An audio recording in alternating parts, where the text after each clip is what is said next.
Welcome, welcome, welcome. You got to admit, I love Eddie Perino. I start many days actually listening to his stuff. And if you haven't already, I'd highly recommend subscribing to the channel with him. So, ladies and gentlemen, day 4, can you believe it? And I know it's a lot. Now's when you start to get tired, and it's like any good race. You know, it's towards the end that you get the real results. So well done to those of you who are here and persevering, because ultimately we're here to get this goal. So today's a big day. Today is one of the most important days in the whole process, and that's because we talk about risk. And so firstly, I wanted to congratulate you for being here. And I wanted you to type in the chat box, what is one thing that comes to mind that you've learned so far? So just one thing. I want to see some of the different messages that kind of come through from people. I'm interested in kind of what's your one biggest takeaway so far. And what's valuable is that if you do that and you share not only with me, but I can share it with others, then we can get holistic. Because remember that we've effectively broken the back of it. We've already been, this is day 4, so we've already concluded 3 days. And what's fascinating to me is the first 3 days is all about the right information. So I'm interested. What's your one takeaway? Fern is 15 quality investments. Ashton is don't try and do it alone. Miss Pearson is family offices. Jay is fundamentals are timeless. Ron is options to work with Calio. Naval is diversification and partnerships. Brett is keep going, persistence. Brilliant. Well done to all of you who've shared. Anyone else? Anyone else got anything else to share? No need to dabble. So, yep, Jerome, completely. I'm loving these, by the way. It's fascinating to see what people's biggest takeaways are. Stain is morning all. Morning, Stain. Okay, let's rock and roll. If there are any more that come in, partnerships are key from Niall. Completely agree. And it's interesting that, you know, that's what we're going to go through today. Today is all about partnerships. Tammy, even if you have to start small, just start. Lazarus, partnerships and learning from successful people. Completely. Cool. Awesome. Well, I really appreciate that. And if anyone else has any more they want to share, then go wild. Shane, we should copy all of those. It's like, these are all the biggest takeaways. Copy from the wealthy. It's possible to have low risk, high return investments. Just need to plug into the info to invest in them. Yep, completely. And I'm actually going to share it today. You know, as an example, we did a deal in Manhattan. You know, most people think of Manhattan, New York, and they're like, you know, I wish I could invest there. And if I buy an apartment, I might earn 1 or 2% a year. And yet we got 10.5% in US dollars.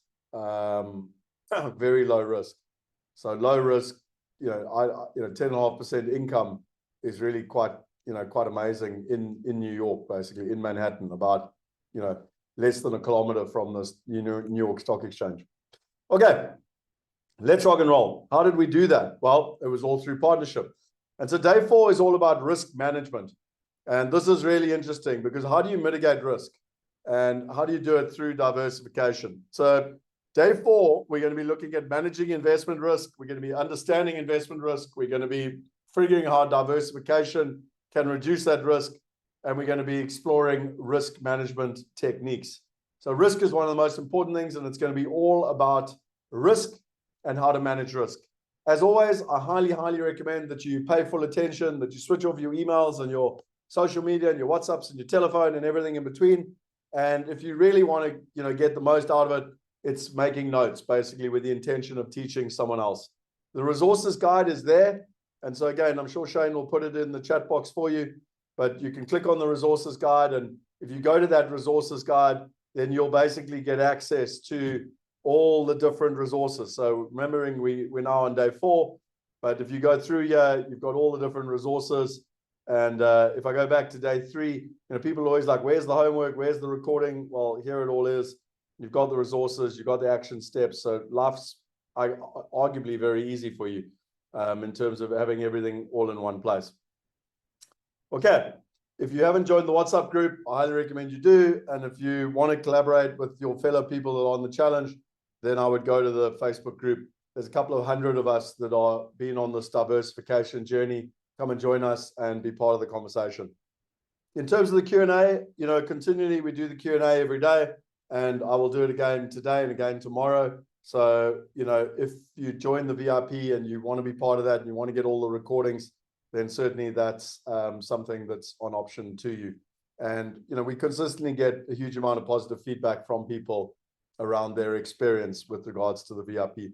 Also, if you're considering the mastermind, the VIP is a great way to kind of work with me, to meet Alex and some of the team members, and just kind of see, you know, it's a mini kind of introduction to how the mastermind is and how it operates. Okay. Now, you're going to see, and I say this every day, repetition's the mother of skill. You know, this is the goal: globally diversified passive income. How do you do it? Countries, currencies, assets, partners, and time. How do you achieve a big goal? You break it into sub goals, and then you break it into tasks and activities. And this again is why we have the mastermind, because you can either do this on your own, or we can consciously take you through this process. The action steps for yesterday were research and identify. This is the wrong slide, I think, isn't it, Shane? 3 investment strategies: passive investing, active investing, and value investing. Create a hypothetical diversified investment portfolio with the different asset classes, and consider the mastermind. And then the one takeaway on social media.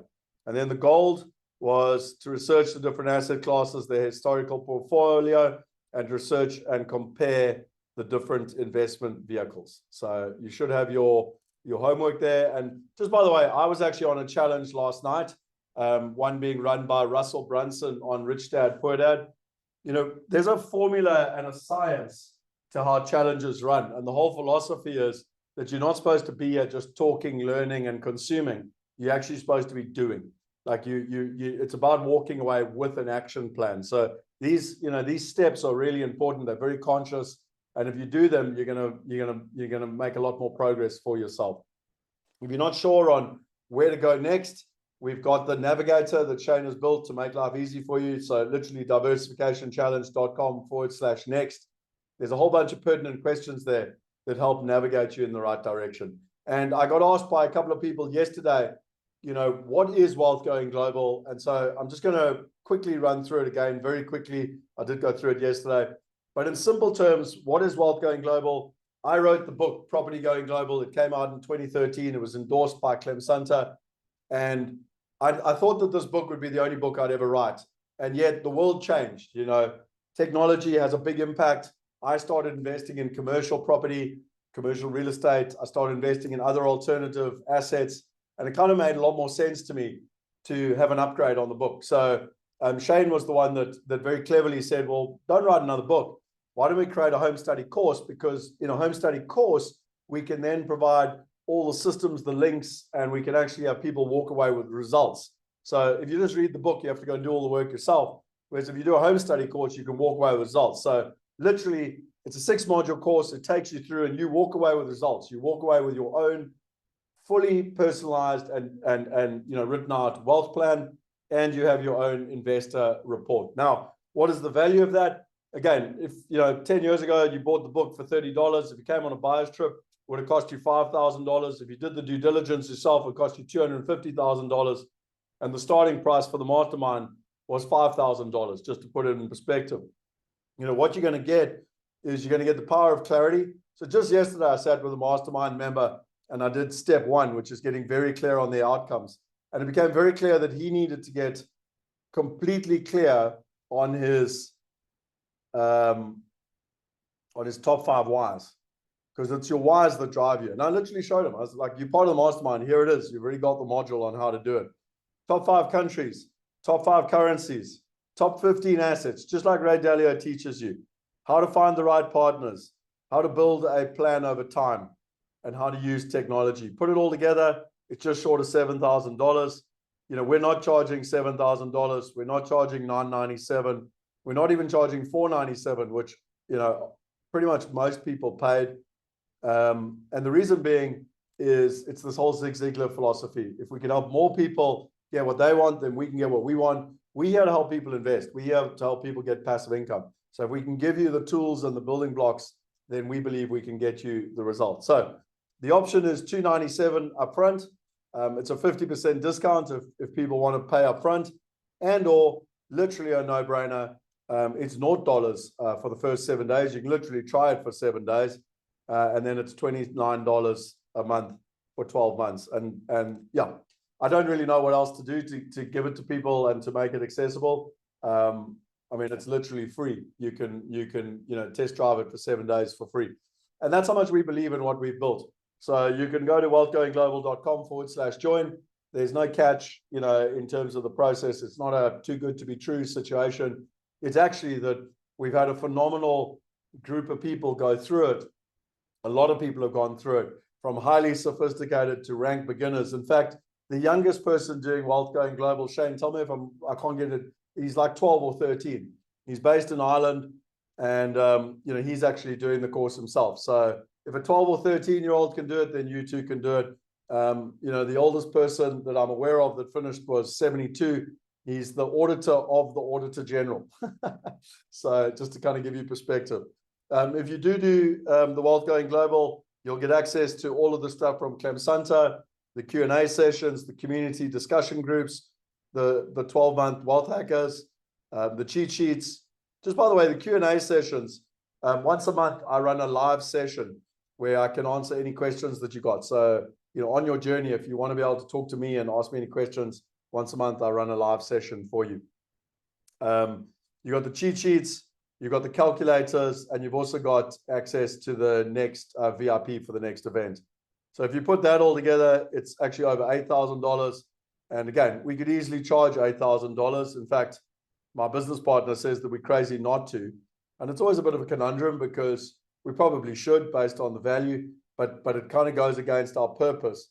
And our purpose is to help everybody invest like the top 1%. But please don't discount the value because of how affordable we're making it for people. There's a 30-day money-back guarantee. So again, we believe in what we do, and so we've reduced the risk. And Mike's just asked, what are the calculators? It's the Property Going Global calculator, it's the Freedom Global Wealth Index, and it's the Freedom calculator. So it's all the calculators that I've talked about in my teachings, in my book, and everything else. But we actually give access to the calculators so that you can use them yourselves. Okay, and then basically why it was built was for people that want to build globally diversified passive income. Whether it's $5,000, $10,000, $25,000. If you want to diversify your investments between countries, currencies, and assets, you want to use your limited time to get results with predictability. You want to save decades of frustration and millions of dollars to get the right knowledge for you and your family. You want wealth protection, a plan B, and peace of mind. You want generational wealth for your family. You want a fully completed, executed wealth plan and investor strategy sheet, and you want results. That's why we built it in terms of the process. So if you're interested, literally go to that link. Do not procrastinate on this. This was we call it an experiment. So Alex and Shane and I had a conversation about it, and we decided as part of the challenge to have this as an experiment. We will switch this off. Shane will let you know, and we normally do it sort of Monday, Tuesday, and we'll put it back to the $497. And again, our logic is very simple. We want to incentivize people to take action. It won't be like this forever. Okay, so again, you've got two options, $297, or you can pay it off over 12 months, and it's actually $0 up front. So we've kind of removed any risk along with the money-back guarantee. There's the link, and I think probably enough said about it. But if you want to go and read what other people have said, then go watch the videos, go and see what they've said. There's a lot of people that have been through the course that have already spoken about it, so you can go and listen to everything that they've done. Cool. Let's get on with day 4. And again, I'm not giving you any financial advice today. It's quite interesting because today's a powerful day. And one of the days that, I need to bring vulnerability and humility to the table today, because I've made a lot of mistakes over 28 years of investing. And I do fundamentally believe that anyone that stands here and tells you that they've never made a mistake in 28 years is either lying, cheating, or stealing. And so I'm going to share those mistakes with you today. And so back to giving you financial advice, like I'm not giving you financial advice, but what I can do, having walked a journey for 28 years, having helped thousands of investors from all over the world, some of them highly sophisticated, I can share with you the patterns, I can share with you the lessons so that you too can avoid the mistakes and hopefully save decades worth of frustration. So day 4 is all about risk management. And I believe fundamentally one of the primary ways that you manage risk is in your partners. So you'll actually see here, if you go back to the formula, that we've been through countries and how to diversify across countries. We've been through currencies, we've been through assets, but now it's about partners. How do we actually diversify across partners? How do we find the right partners? How do we avoid 80% of the mistakes that most people make when it comes to partners? And don't get me wrong, I've made a lot of these mistakes myself. So unfortunately, I've learned this the hard way, not the easy way, and lost millions of dollars in the process. But you also need to realize that today, I can share with you as much as I can within the time we got. But if you want the substance below the iceberg, what I'm trying to share with you today is the important things that are above the iceberg. But if you want the substance below the iceberg, then that's why we built Wealth Going Global. And module 4 is literally all about partners. The power of partnership, investing globally and with confidence. And we share in this module, if I go back to it over here.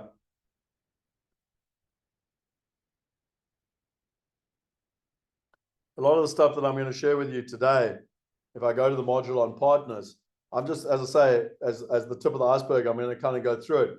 But in the course, you actually go through all of our cheat sheets. You've got all of our white papers, plus you've got all of our modeling systems, including our checklists and everything else. So the substance, remains within Wealth Going Global. Our mission is to help investors be confident in their ability to choose the right partners. And I go further to say avoiding, 80% of the mistakes that other people make.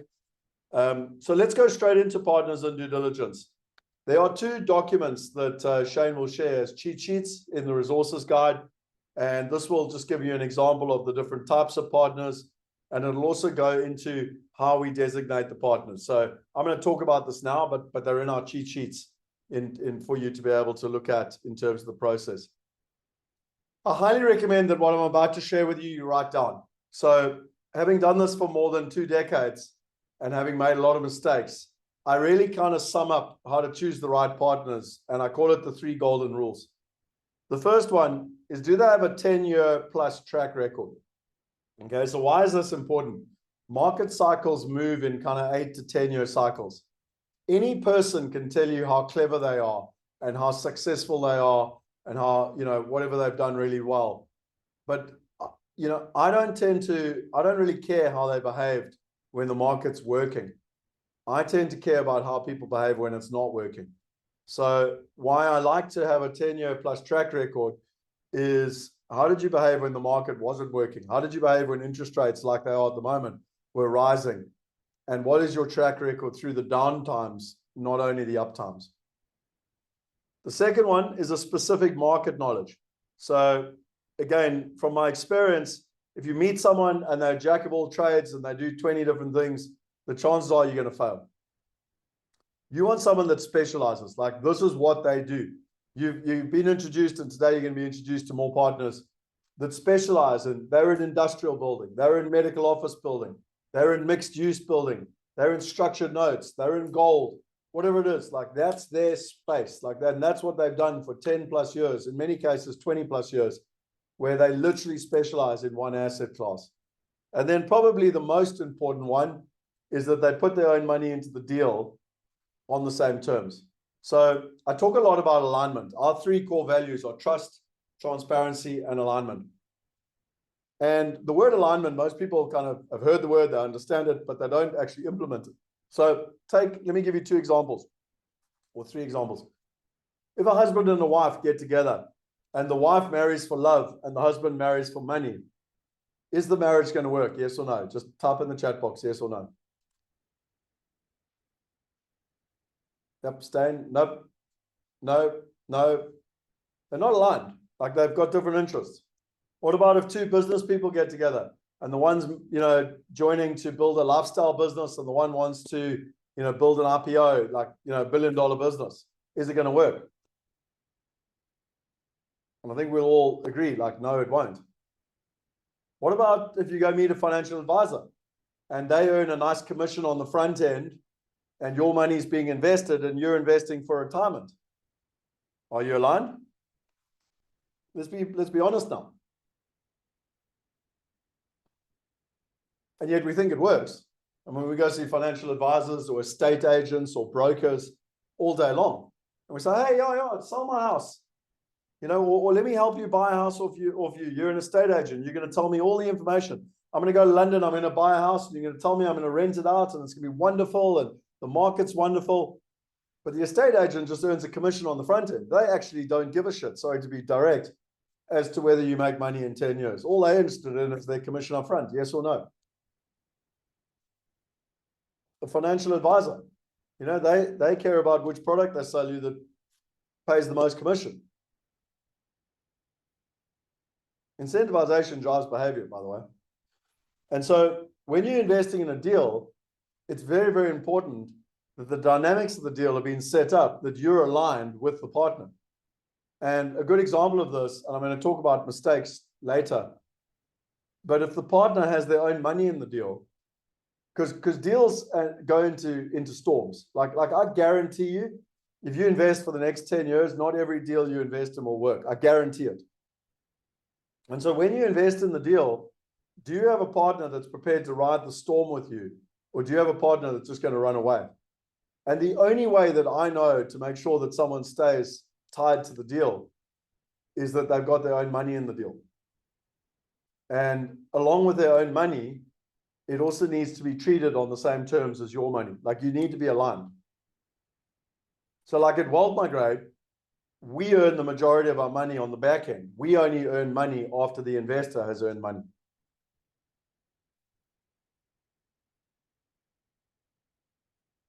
Are we aligned? Yes or no? It's similar to Airbnb. Airbnb, if you put a house on Airbnb, they only make money when the house gets rented out, when the person that owns the house makes money. We're the same. We only make money after you've made money, the investor. Can you see how that alignment becomes so important?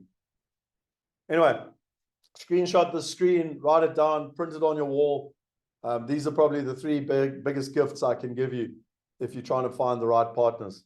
If you look at our due diligence process and how we actually operate, we go out and we find a partner. So a lot of people say, oh, give me a deal. In fact, I had it just yesterday.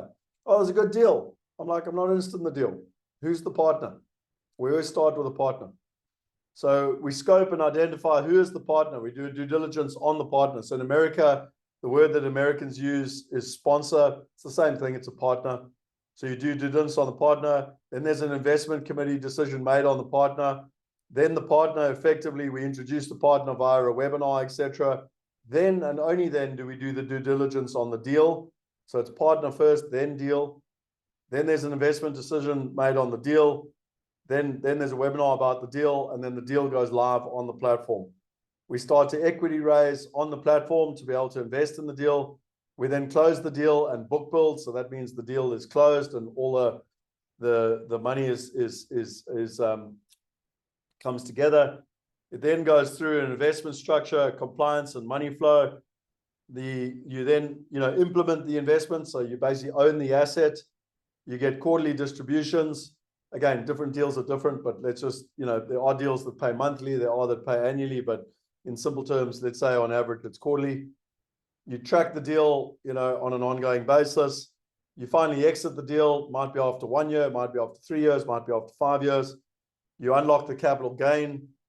You get a return of the capital. So you get your capital gain plus your return of capital. Remember, you're earning your income distribution every quarter. And then you've got the funds available for reinvestment. Quickly, I'd love to see in the chat box, does this make sense?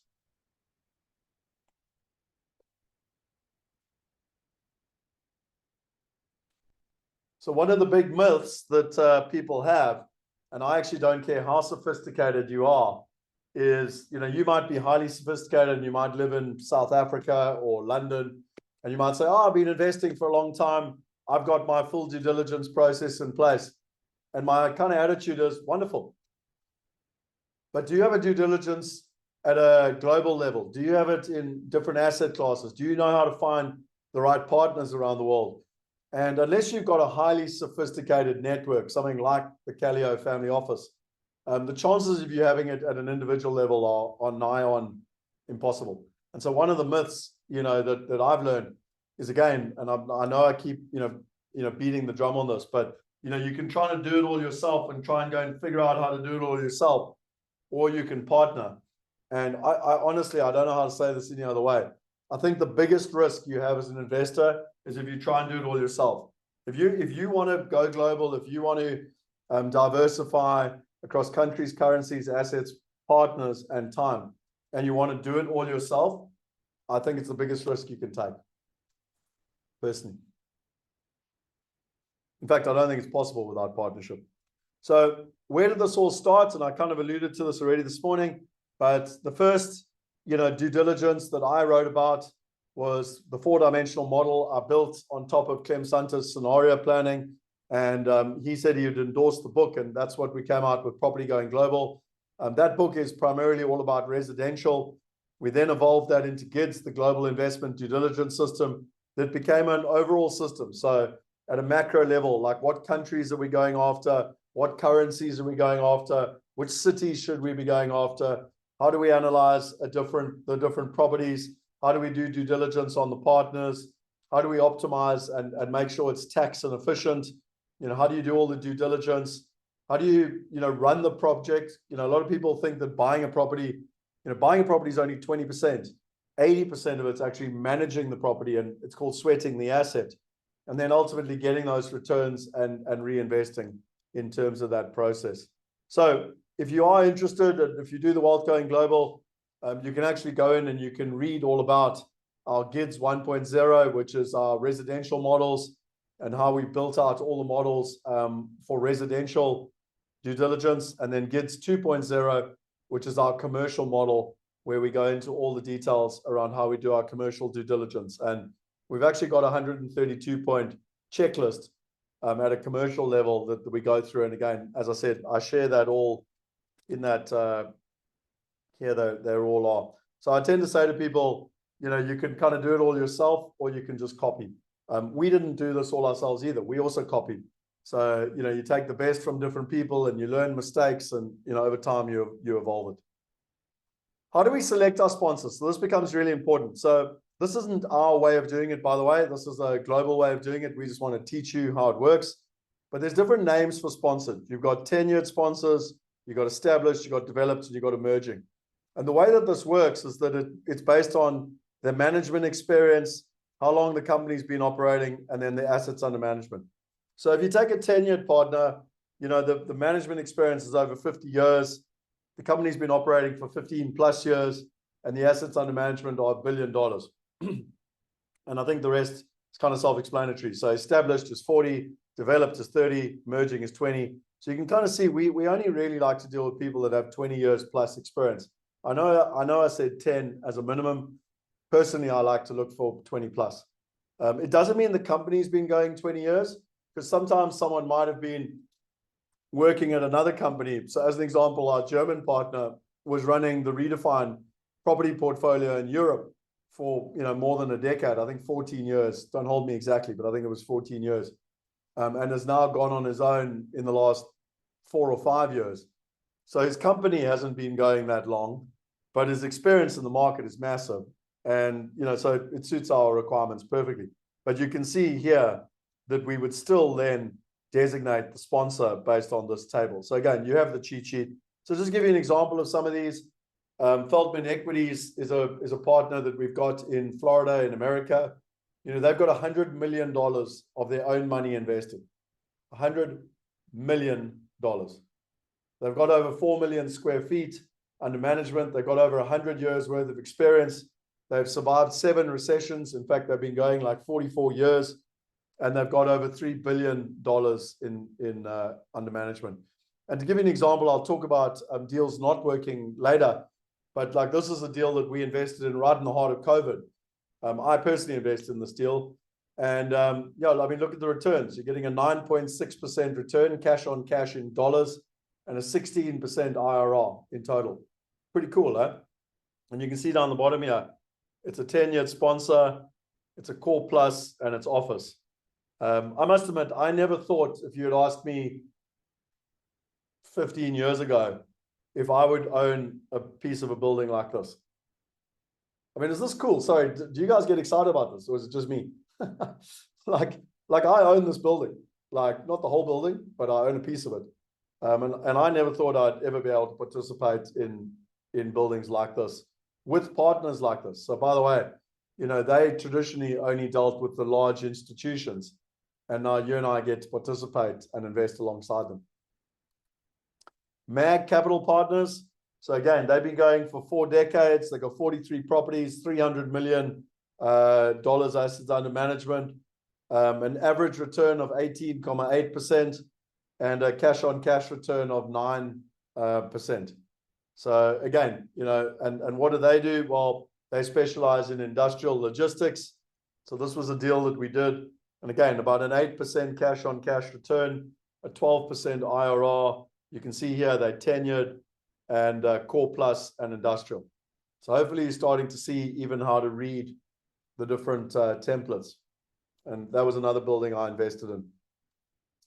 Then this was another one that they did, but this was a debt deal, so it was a 12-month deal. So you can see there 1 year, it was a 10.5% return.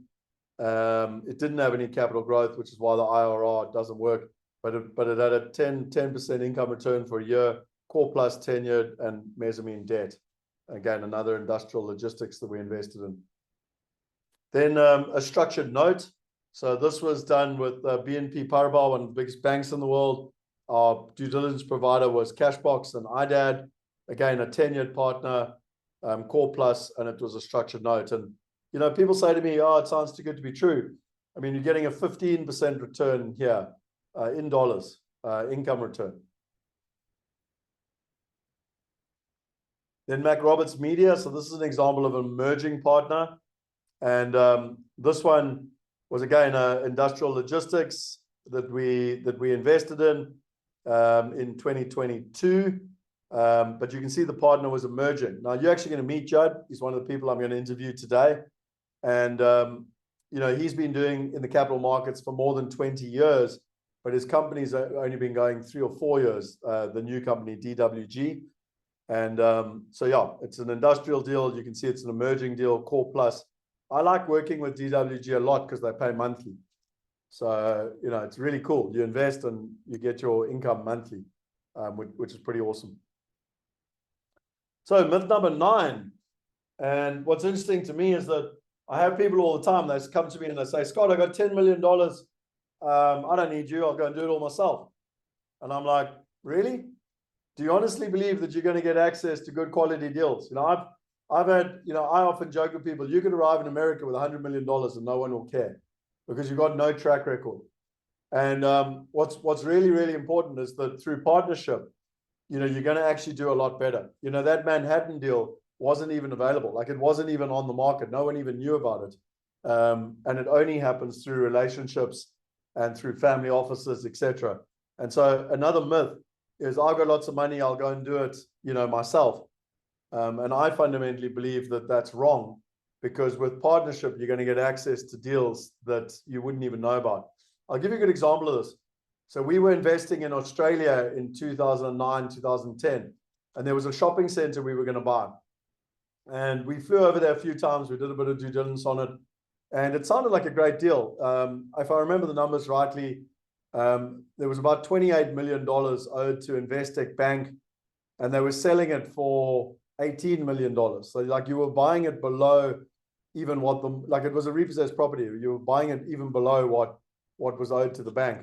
So on paper, it sounded like a hell of a good deal. And then we didn't do the deal. I can't even remember why, but we didn't do the deal. And about a year later, I met another gentleman that's a very sophisticated property investor in Australia, in Queensland. This deal was in Brisbane. And he said, oh no, he had seen that deal like a year before we saw it. And I remember thinking to myself, wow. So the really good deals in a country, particularly small countries like Australia and England, where there's only a couple of cities. America is a bit harder because it's so much bigger. But, you know, the deal kind of gets farmed out to the network. And I'm sorry, ladies, to say, but it's an old boys club. And it kind of gets farmed out to the old boys club first. And it's like a private friends and family type thing. And if people buy it, they buy it and no one even knows the deal happened. If no one takes up that deal, then it gets put on the broker network and it tends to get sold to local Australians. And if no one buys it then it gets farmed overseas to the idiot, and I'm using the word on purpose, idiot, international investors that are based in South Africa and Hong Kong and China and Singapore and the Middle East, etc. You need to understand that if a deal comes through a broker or an estate agent, by the time it gets to you, it's been through all three of those layers and no one wants it. And I'm going to explain to you, this was one of my biggest learning lessons over the last 10 years in terms of my own mistakes, that if you think you can do a deal on your own internationally, please understand that you're buying the crap that no local investor wants to buy. Important what I just said there. So again, if you want to do it on your own, these are all the things below the iceberg: due diligence, tax, family office, secure, data, local jurisdiction, compliance, banks, brokers, management agents, legal, KYC, AML, investor reporting, sponsor due diligence, country due diligence. And we tend to say at a World Migrate level, we've tried to make it easy for people. There's 4 simple steps. You can sign up, you can set up your account, you can browse and invest, and you can earn your income. So how does it work for us? Well, you, the investor, you have your own bank account. We have a digital wallet. So we've integrated with Lemonway, which is the biggest digital wallet provider in Europe. They got 8 million wallets. And each one of you sets up your own individual wallet. Then the deal goes on the marketplace. So this is our Wealth Migrate marketplace. You then put the investment opportunity up. So I don't know, as an example, this could be the German deal. We then aggregate it. So all of us investors, our money is effectively combined so that we can invest like an institution. It then goes through a tax efficient vehicle to own the deal. And then, effectively we own the deal. And then when the deal pays a distribution or a dividend, it goes into the deal wallet. And then the deal wallet distributes directly into everyone's individual wallet. So you're in complete control of your money. And then what you want to do with your money is, you can either reinvest it in deals or you can put it back in your own bank account and you can go to Disney World. Does this make sense? Ron, you asked about cash on cash. Cash on cash is simply a return. Maybe Shane, if you can do me a favor, if you could share the video where I explain cash on cash yield and IRR. And we'll put that in the WhatsApp group. It's a short video, it's 7 or 8 minutes. But in simple terms, the cash on cash is the income that you earn. So if I invest $100 and I make $10 a year, my cash on cash return is 10%.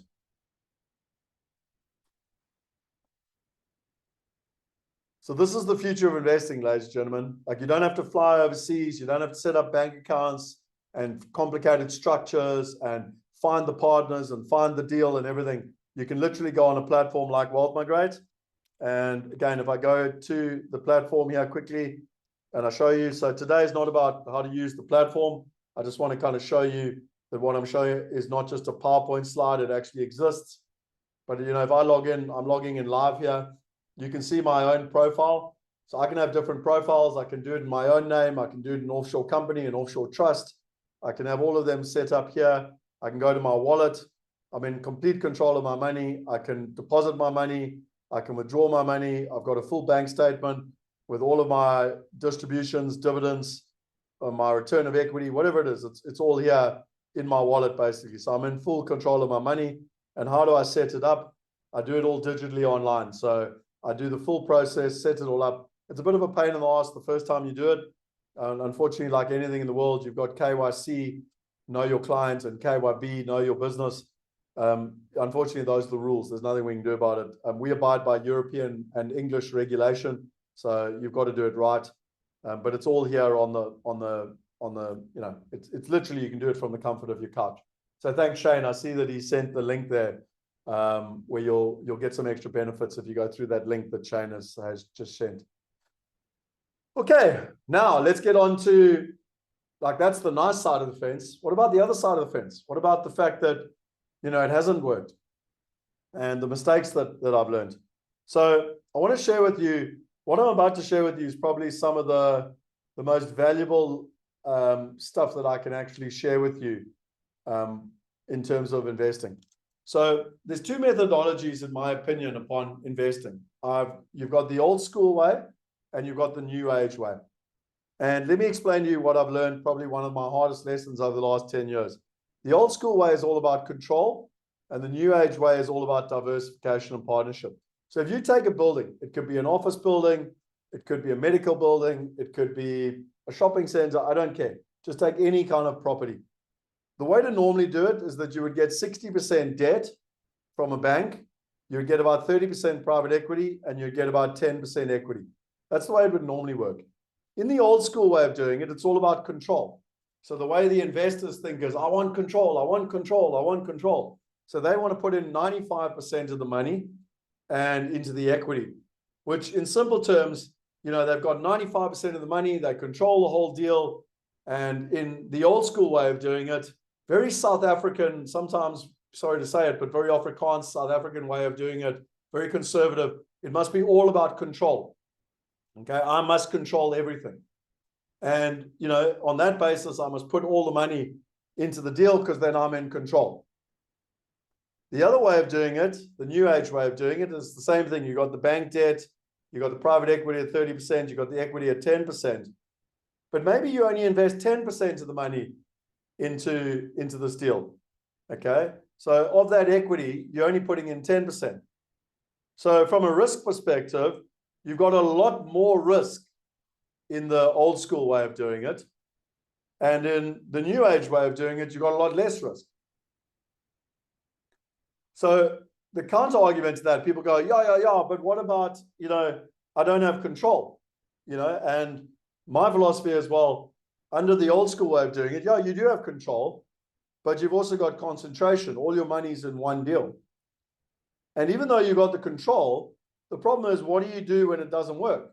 So we've got this deal, and I'm going to talk about it now, in Australia, where our investment committee out of South Africa decided that it was a good deal. They flew to Australia, they met the partner, and we put 95% of the money into the deal. I also put my own money into the deal, including some of our company money. I mean, we put $350,000. It's not a small amount of money. I don't care how much money you've got. That's a lot of money for me personally to have invested. And it didn't work. Like, I'll talk more about the deal just now, but the point is, the developer ran away and whatever. And we now got a $5 million hole in the ground in Brisbane. Now, this old school methodology is like, yeah, I got all the control. Who cares about the control? Now you've got 82 investors internationally that own a big hole in the ground in Australia. It's ridiculous. It's such a negative way of doing it, because now you've got to suddenly try and fix a problem thousands of miles away. If you take the other side of the fence, the new age way of doing it, it's about diversification. So rather than put 100% into one deal, you put 10% into 10 deals. You've got less control. So a lot of people talk about the 25%, where you're a significant investor after 25%. Who cares if you're at 10%? You've got less control, but you've got local investors. And if you've got local investors, if something goes wrong, and things do go wrong, not only does the local regulator fit in, but if you're dealing with sophisticated local investors, and institutions, they're going to step in and fix it. That Australian equation, if we had local Australian investors, they would step in and fix the bloody problem.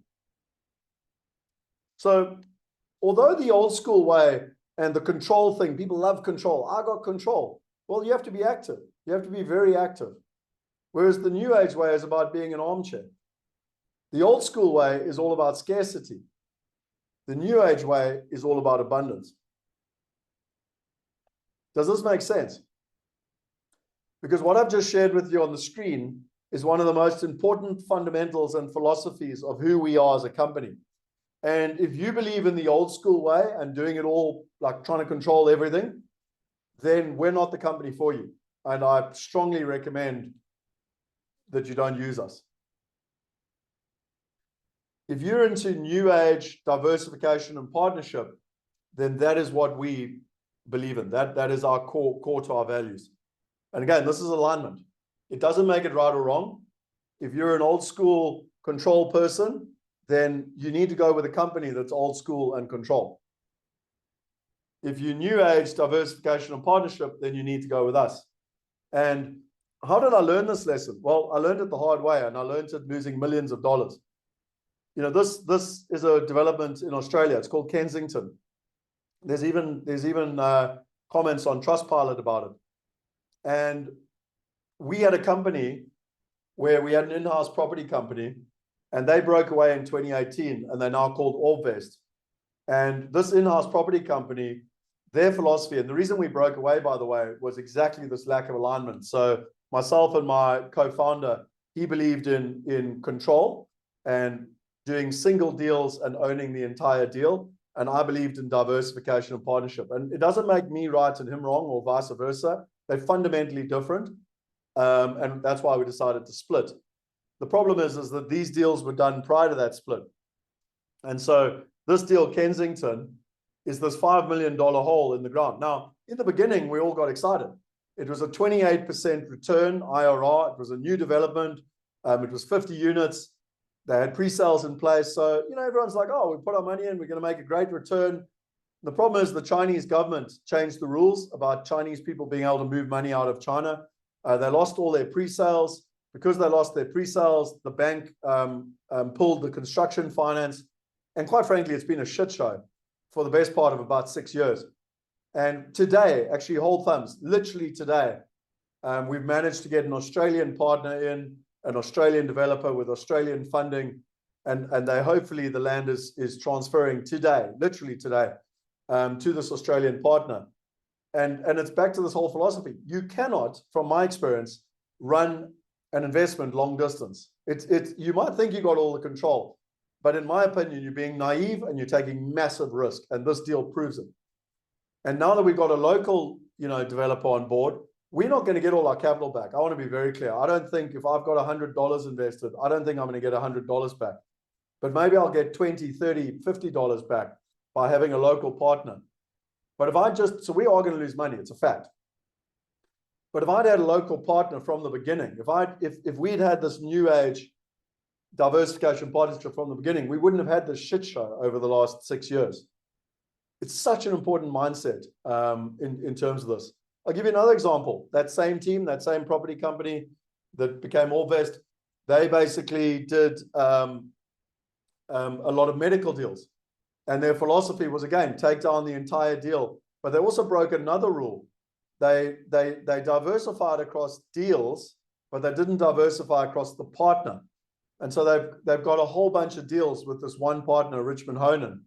And Richmond Honan, I don't know exactly what he did, but the medical deals weren't paying over COVID. And so he was, you know, keeping the money and not paying the bank. And the bank has repossessed the properties. And now Orbvest are now fighting with the bank to try and, you know, look after the properties and look after the investors, etc. And it's an absolute mess. And it wouldn't have happened if you had local investors. It wouldn't have happened if you had local sophisticated investors and institutions. Is this starting to make sense? Yes or no? Let me give you another example of a deal that hasn't worked, but using the new age philosophy. So remember, the new age philosophy is diversification and partnership. So we've done 2 deals with Feldman Equities, and the one deal has worked spectacularly and the other one hasn't worked. So they reached out to us. I told you already, they got $100 million. They've been around for 44 years. And what's fascinating is that they reached out to us at the end of last year and they said, listen, we invested in this deal with them in 2021. And they said to us, right, we've got a problem. We had an interest rates fixed for 2 years, and we expected to, you know, so it was, let me show you here quickly. So if you go to, this is why this stuff becomes important when you're looking at deals. So if you go down to our deals here, and I go down, so let me show you the first deal. I've already shown you the one, the Office Park one. Here it is here. So if you look here, this deal was a core plus. Okay, and the reason being is that they had a 7-year fix on interest rates. So there was very little risk here. This deal, which is the one that I was just referring to, where's it gone now? Here we are, was a value add, okay? Value add. And the reason it was a value add is that, again, you can see it's got more risk. It's got higher return as well. And the reason being here is that it wasn't fully leased. It was about 80% leased, and they were going to increase the lease. Now, when you, in commercial property, when you increase the lease, you increase the value of the property. And they did that. In fact, they're ahead of their projections. They've rented out more of the building than they expected to based on their projections. But what they didn't see happening was the interest rates rising as quickly as they did. And so what happened is that, and the American, I mean, it hasn't just happened in America, it's happened all over the world. The capital markets have become unstable. So they basically couldn't remortgage the property, and it only had a 2-year fix. And so they came to us and they said, listen, we've got a plan. We've got about $20 million invested, of which we personally, our family, has about $5 to $6 million invested. We don't want to lose this building. Like, unless we remortgage and unless we recapitalize this project, this building will be repossessed. So this is a classic example of new age with a partner that has extensive experience and a lot of money in the deal. And there's a problem, but they come with a solution. So as an investor, we had a capital call. All of us had a capital call. And the point being is that there's a problem, but they came with a solution. Is this starting to make sense? Do you see how by having local partners at an institutional level on the ground in America, problem, but they come with solution? Not like what's happened with the Australian deal where Allvest have run away, like they've literally run away. The developers run away, and us investors are just left with a hole in the ground. And or the American medical deal where Richmond Honan has run away, and now Allvest is trying to fix that problem. Like, can you see the problem when you're an international investor? It's ridiculous. Like, you can't do it like that.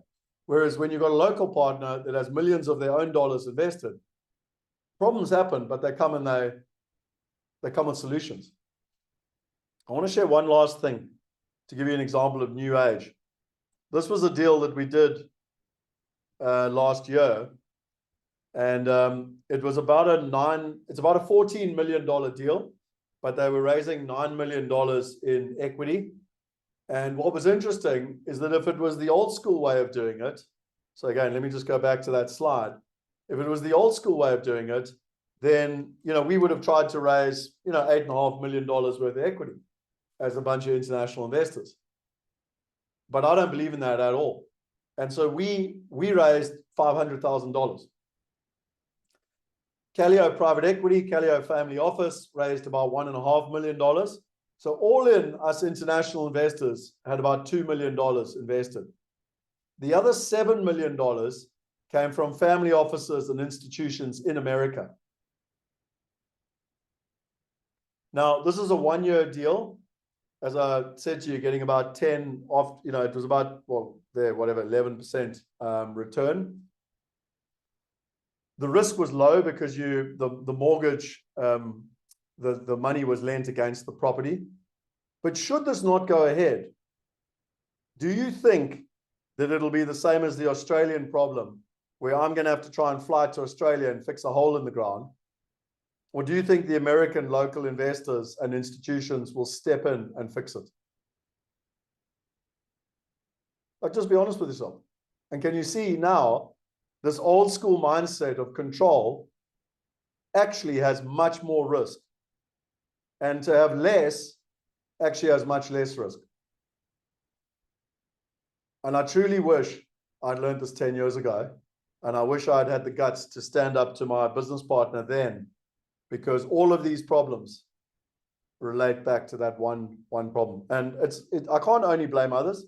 There's one time that I take 100% control of, or responsibility for, where we did aged care in England with a group called RB Care Homes that later changed to Intercare.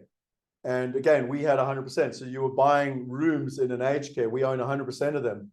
And again, I told you already with aged care, the problem there is that people started dying during COVID, and people, so families took, and so it was a supply and demand issue, and that business went out of business.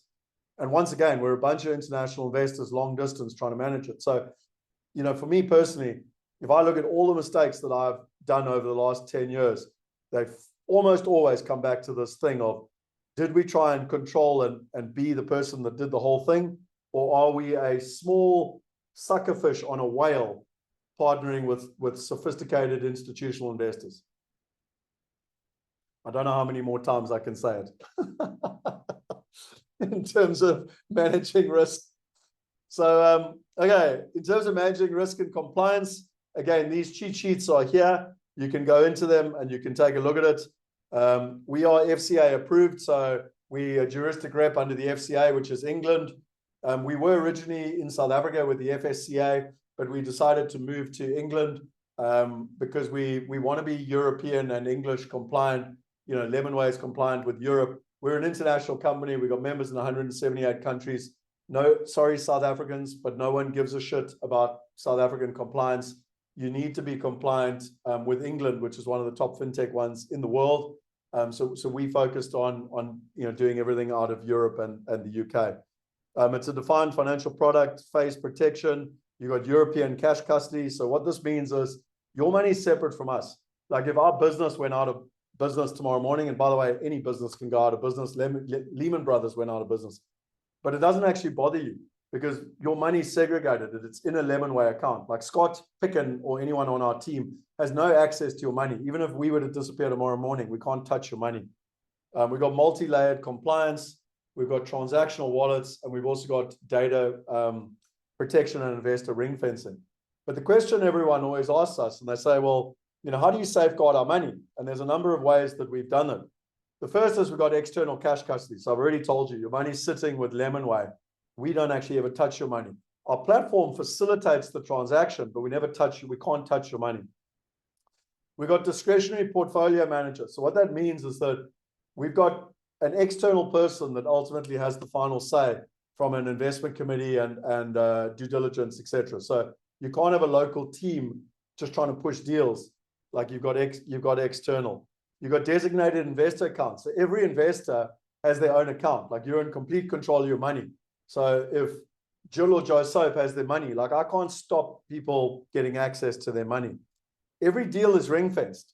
So this is important. Like if you've got that Australian deal, it's not going to work. I mean, we're trying to fix it, but it's still going to.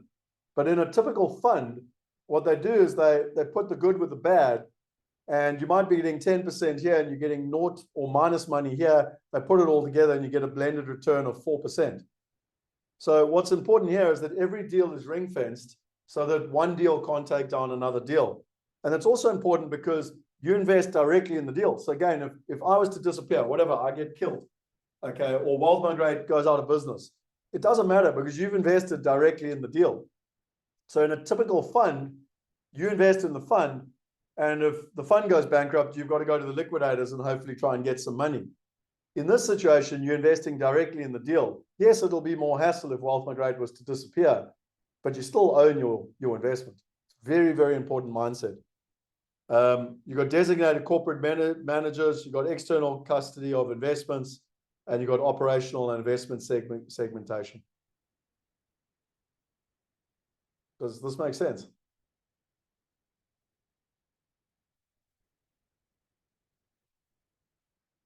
How do we select our deals? So I kind of went into this a little bit more detail. And today I don't want to make this about Wealth Migrate. I'm just using Wealth Migrate as an example. But this here is very, very important because this isn't our way of doing it. This is the international way of doing it. So on the left-hand side, you've got returns. You've got low return, high return. On the bottom, you've got risk. You've got low risk, high risk.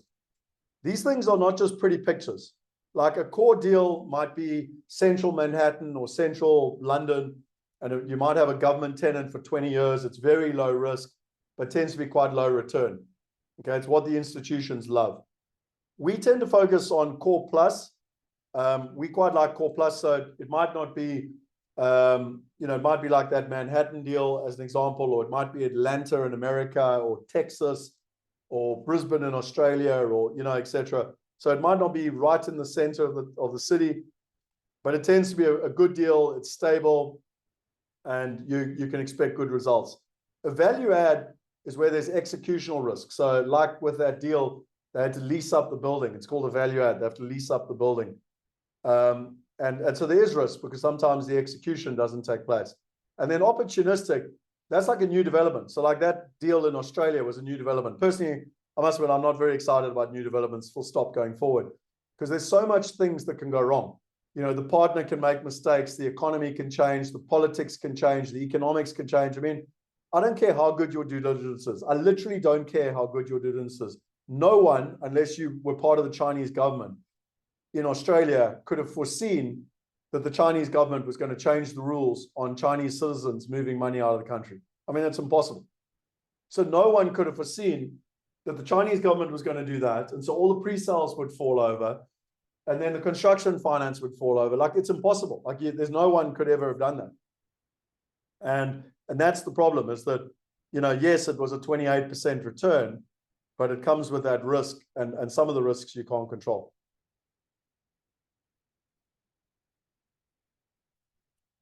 Tax and structuring. So this is an interesting one. Again, I strongly recommend, you know, I've spoken about this a few times. Sorry, I always forget whether I spoke about it in the general session or in the VIP session. But, you know, I've done 4 different structures myself. I've used different companies. I've used the best and biggest brands you know of. I've used small ones that no one's heard of. And I mean, I'm not a tax and structuring expert. I can just tell you what not to do. I've wasted a shitload of money on tax and structuring. It's very expensive. Most often you get promised the world, they don't deliver. And then they also tend to sell you in a box. And then the only thing you could buy in that box is their products. Like, oh, don't worry, buy this box. It's really tax efficient. But then they can only sell you products to their box. So it's basically a little pyramid scheme to incentivize themselves. And so, you know, the myth here is be very careful of these cheap little structures out of the Seychelles and the BVI and the Isle of Man and all over the place, Mauritius. There's one of our investors who lives in Portugal, and I think again I can't remember who I told the story to, but you know, he now lives in Portugal and can't get access to his money because the Seychelles is blacklisted by European regulation, and so his Portuguese banks won't allow him any of his distributions and dividends. And so I've got 2 lessons when it comes to tax and structuring. The one is, don't use analysis paralysis as an excuse not to get going when it comes to tax and structuring. Callio reckons that, you know, often it doesn't make sense to do tax and structuring unless you've got like $2 million or more to invest. So again, just be careful of that. And the second thing is, if you really want to kind of do tax and structuring and you want peace of mind, then I would highly, highly recommend joining the mastermind, because then you meet with the Callio team.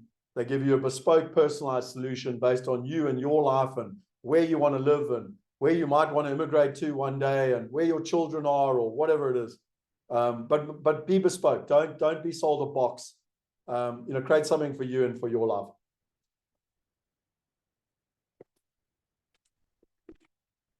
Okay. There's 3 white papers that Shane is going to share with you as part of the resources. I wrote these years ago, actually. So the 5 laws to building wealth through real estate is for a beginner. It's for someone wanting to get started.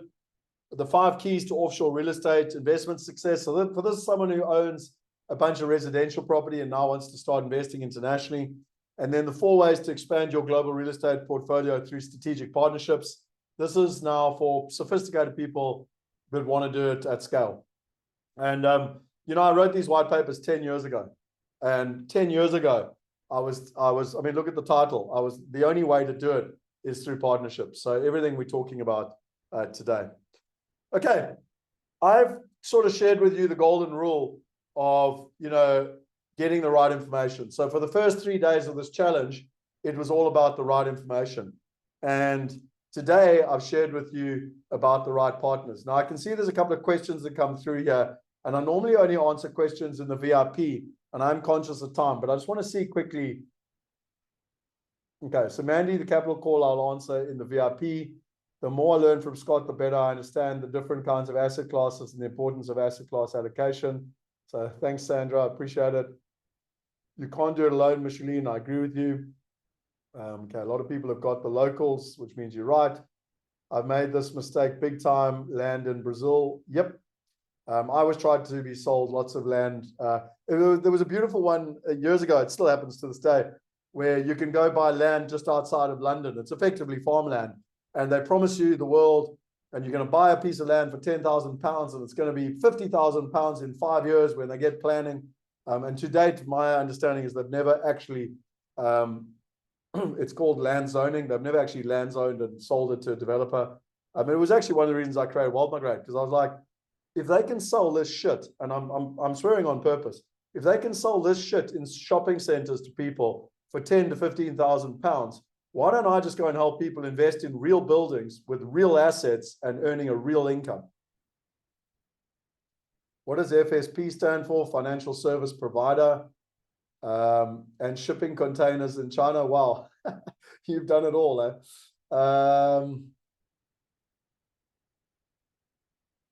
Scott, you said yesterday you started with nothing, and look where you are. You're really saying there's no need to make excuses.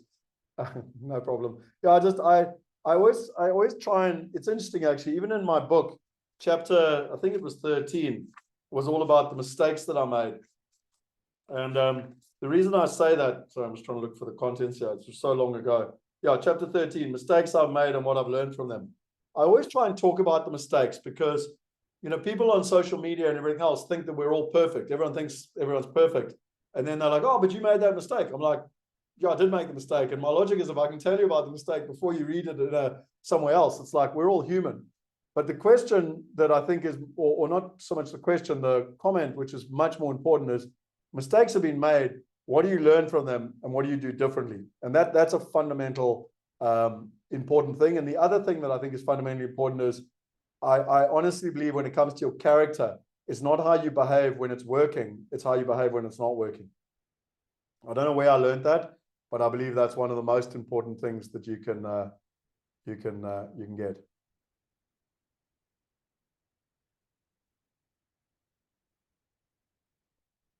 Okay, Sandra, yeah. So look, in terms of, I mean, our minimum investment is $10. So, you know, I don't believe anyone has an excuse.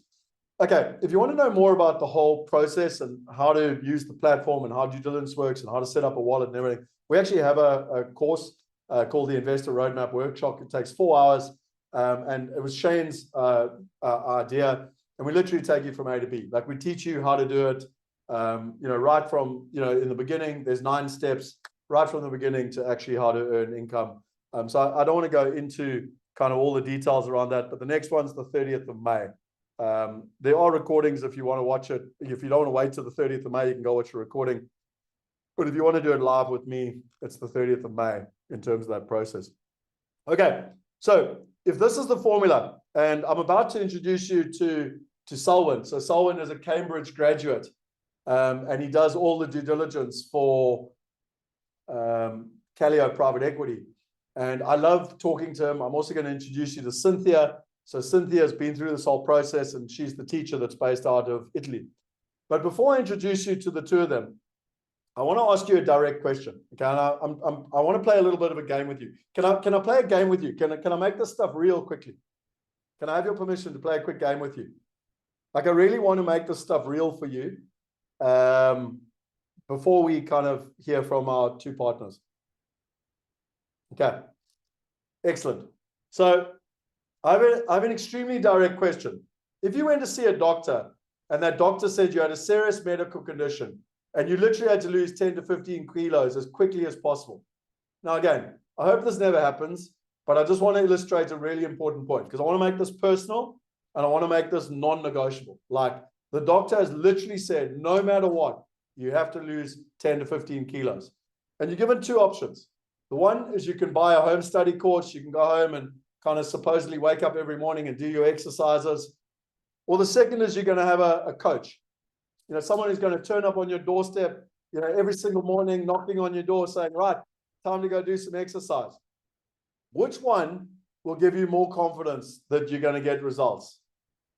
Option 1, the home study course, or option 2, the coach? Let me just be honest with yourself. I'll stop eating. I love that. So, I mean, I think we can all safely say it's option 2. It's the coach. Okay. We all know. I mean, we can, it's a fact. So, I tend to say to people, well, this might be a silly example, but what about if the same was true for your wealth? What about if it was that important for you to build globally diversified passive income? Now, for some investors, super experienced, sophisticated, confident, motivated beyond belief, we built the systems that, just what the doctor ordered. If you want the right information and the right partners, and I've tried to teach you for the last 4 days, those are the 2 fundamental things, the right information and the right partners. We've got Wealth Going Global for the right information, and we've got Asset Mastery for the right partners. So if you want to do it all yourself, we've literally got the tools to help you. We've proven for over 2 decades that it works. But what we've realized for most is that they need an even, there needs to be a more effective option. We've realized that most people want someone to actually hold their hand to help them get the results and to build this wealth, and their portfolio. They kind of want that one-to-one support, but they want it, most people haven't been able to afford a Calio, or quite frankly, weren't even invited to the table, or couldn't work with me one-to-one. And so we were always looking at how could we do this? How could we do it more effectively? And the answer, and for some of you who've known me for a long time, I always go back to technology. Uber has changed the way that taxis work, Airbnb, hotels, Netflix, the way movies work. And having done this for 20 plus years and many, many different coaching programs and masterminds, I'm talking myself, we kept going like, okay, how do we do this? If coaching and masterminds are the way to help people get results a lot more effectively and efficiently, why don't we have it in the wealth space? And we literally realized that the wealth investment space was broken. And so we wanted to fix it. And the first thing we had to do was to create these 2 products, because we needed to have the foundation. We needed to have the ability for people to get access to the right information and the right partners. And according to Harvard, you're going to be 400% better off if you have a coach. Now, if you think about it, I don't care whether you take the best sports stars in the world, Andre Agassi, Serena Williams, Tiger Woods. It doesn't matter who you talk about, they've all got a coach. If you take the best sports teams in the world, the Springboks, Man United, the All Blacks, whoever, they've all got a coach. If you take the best business people in the world, they've all got a coach. And then the question I have for people is, do you have a coach? I've had coaches since my early 20s in all the areas of my life that I believe are important. And in 2011 was the first time I learned about masterminds. Now, just by the way, just last night, this book here. So this book here, Think and Grow Rich, came out in 1937. And arguably it's created more money, more millionaires than any other book ever written. And what this gentleman did is he went and interviewed, I don't remember the exact number, but it was about 50 of the wealthiest people in the world. And he said, what is the core principles? If you haven't read this book, I highly, highly recommend it. But principle number 10, okay, there's only 12 principles. Principle number 10 is the power of a mastermind and the importance of a mastermind. And what was so interesting, I literally watched, and I did a challenge last night with Russell Brunson. I'm in the middle of it. And just last night, they were talking about the power of the mastermind and how some of the most, or not some of, the most successful people in the world have always used a mastermind to get their results.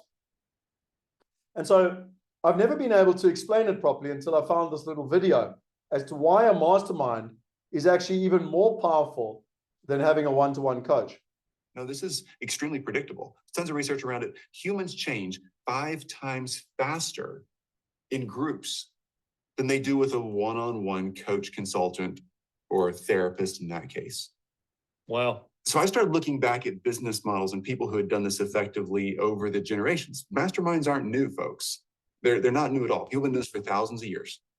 And when you put a collection of people together who are all committed, all driven, and all so want to make the right changes happen, and you give them a leader to follow who's willing to get in the trenches with them, all of a sudden you start finding real, rapid life or business transformation.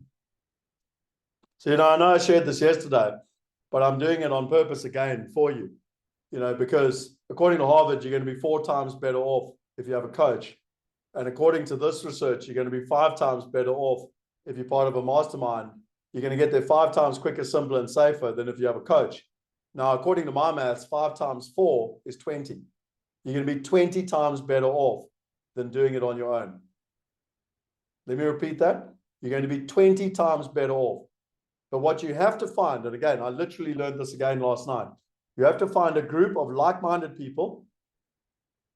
You have to have a common purpose. And you have to have a leader that's prepared to jump in the trenches with you. Let me repeat that.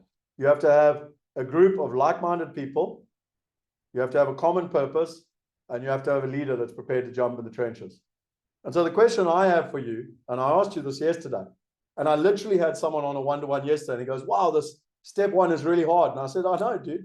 My job's to take you out of your comfort zone.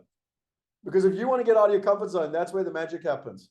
So you've got to be in a group of people, like this group of people. Like if you want diversified passive income, a group of like-minded people, you need to decide, is this the right group for you? Okay, I'm not aware of any other group in the world that does diversification as a focus, but you need to decide, is this the group for you? 2 is, do they have a common purpose? Like our thing is diversification. It's about building globally diversified passive income. And thirdly, you need to decide, mainly back to me, but also to my partner, Alex, do you think that we're prepared to jump in the trenches with you and drag you out of your comfort zone, kicking and screaming, using a carrot or a stick, but to help you get your result? And that's where the magic lies. You need to decide that. And that's really, what the mastermind is all about. And without going into all the detail, because I went into it yesterday, I remind you there's 5 simple steps. The first one is that you sit down with me one-to-one. I'm a qualified international certified coach. I'll take you through a methodology. I've now done it over 60 times. And I'm always amazed at the end when people go, wow, I've got so much noise in my head, but you've literally clarified it for me into 3 outcomes and 3 measures. Simplicity is power. Step 2, the starting point. You meet with Callio. You optimize your entire portfolio. You take what you currently have and you make sure it's optimized. Neil spoke about it yesterday. You got the overlap of all these investments. You got things, tax and structuring and complexity and difficulty. You optimize it, you streamline it, you simplify it. Step 1, you know where you want to get to. Step 2, you optimize where you are. Everything, your pension plans, your SIPs, your properties, your stock market portfolio, everything. Then you build a plan. Now you want to be there, you're here. You build a plan to get from A to B. But now it's about executing on the plan. And so every month you're checking in with me. I mean, literally it's next Wednesday. It's the middle Wednesday of every month. You check in with me. You've got an accountability partner. You've got an accountability coach. It's about execution. It's about mindset. It's about collaboration. It's about a like-minded group of people going in the same direction. And then finally, step 5 is all about investment. It's about getting the knowledge. It's about investing, and it's about earning the passive income. So 5 simple steps. I believe simplicity is power. And, I've shared with you Jordan, who's a 55-year-old, wanting to ensure his wealth is protected. He wants to build globally diversified passive income of 5, 10, 15, 25, safely and simply. He wants to diversify across countries, currencies, and assets. He wants to use his limited time to get effective results with predictability. He wants to save decades of frustration and millions of dollars to get the right knowledge for him and his family. He wants wealth protection, plan B, and peace of mind. He wants to be held accountable and have an accountability partner. He wants to have a family office to help manage all his financial affairs. Like finally actually have a partner that he could trust. He wants to create generational wealth for his family. He wants to have a fully executed wealth plan and investor strategy sheet. And he wants to get results. Or Victoria, an entrepreneur in her 50s aiming at generational wealth. She's really, really busy. But she wants something streamlined. And one of the things that I find, and again, I hope I'm not being chauvinistic here, but one of the things I found that comes through over and over again is these successful ladies that want to be empowered. They don't want to have to hand over their responsibility to someone else, like a financial advisor. Quite often I hear, well, I don't trust the people I'm dealing with, and I'm actually dealing with 3 financial advisors because I don't quite trust all of them. And the thing that they want more than anything is to actually feel empowered. That's why Ann Wilson's so incredible, because she teaches people about empowerment and about knowledge.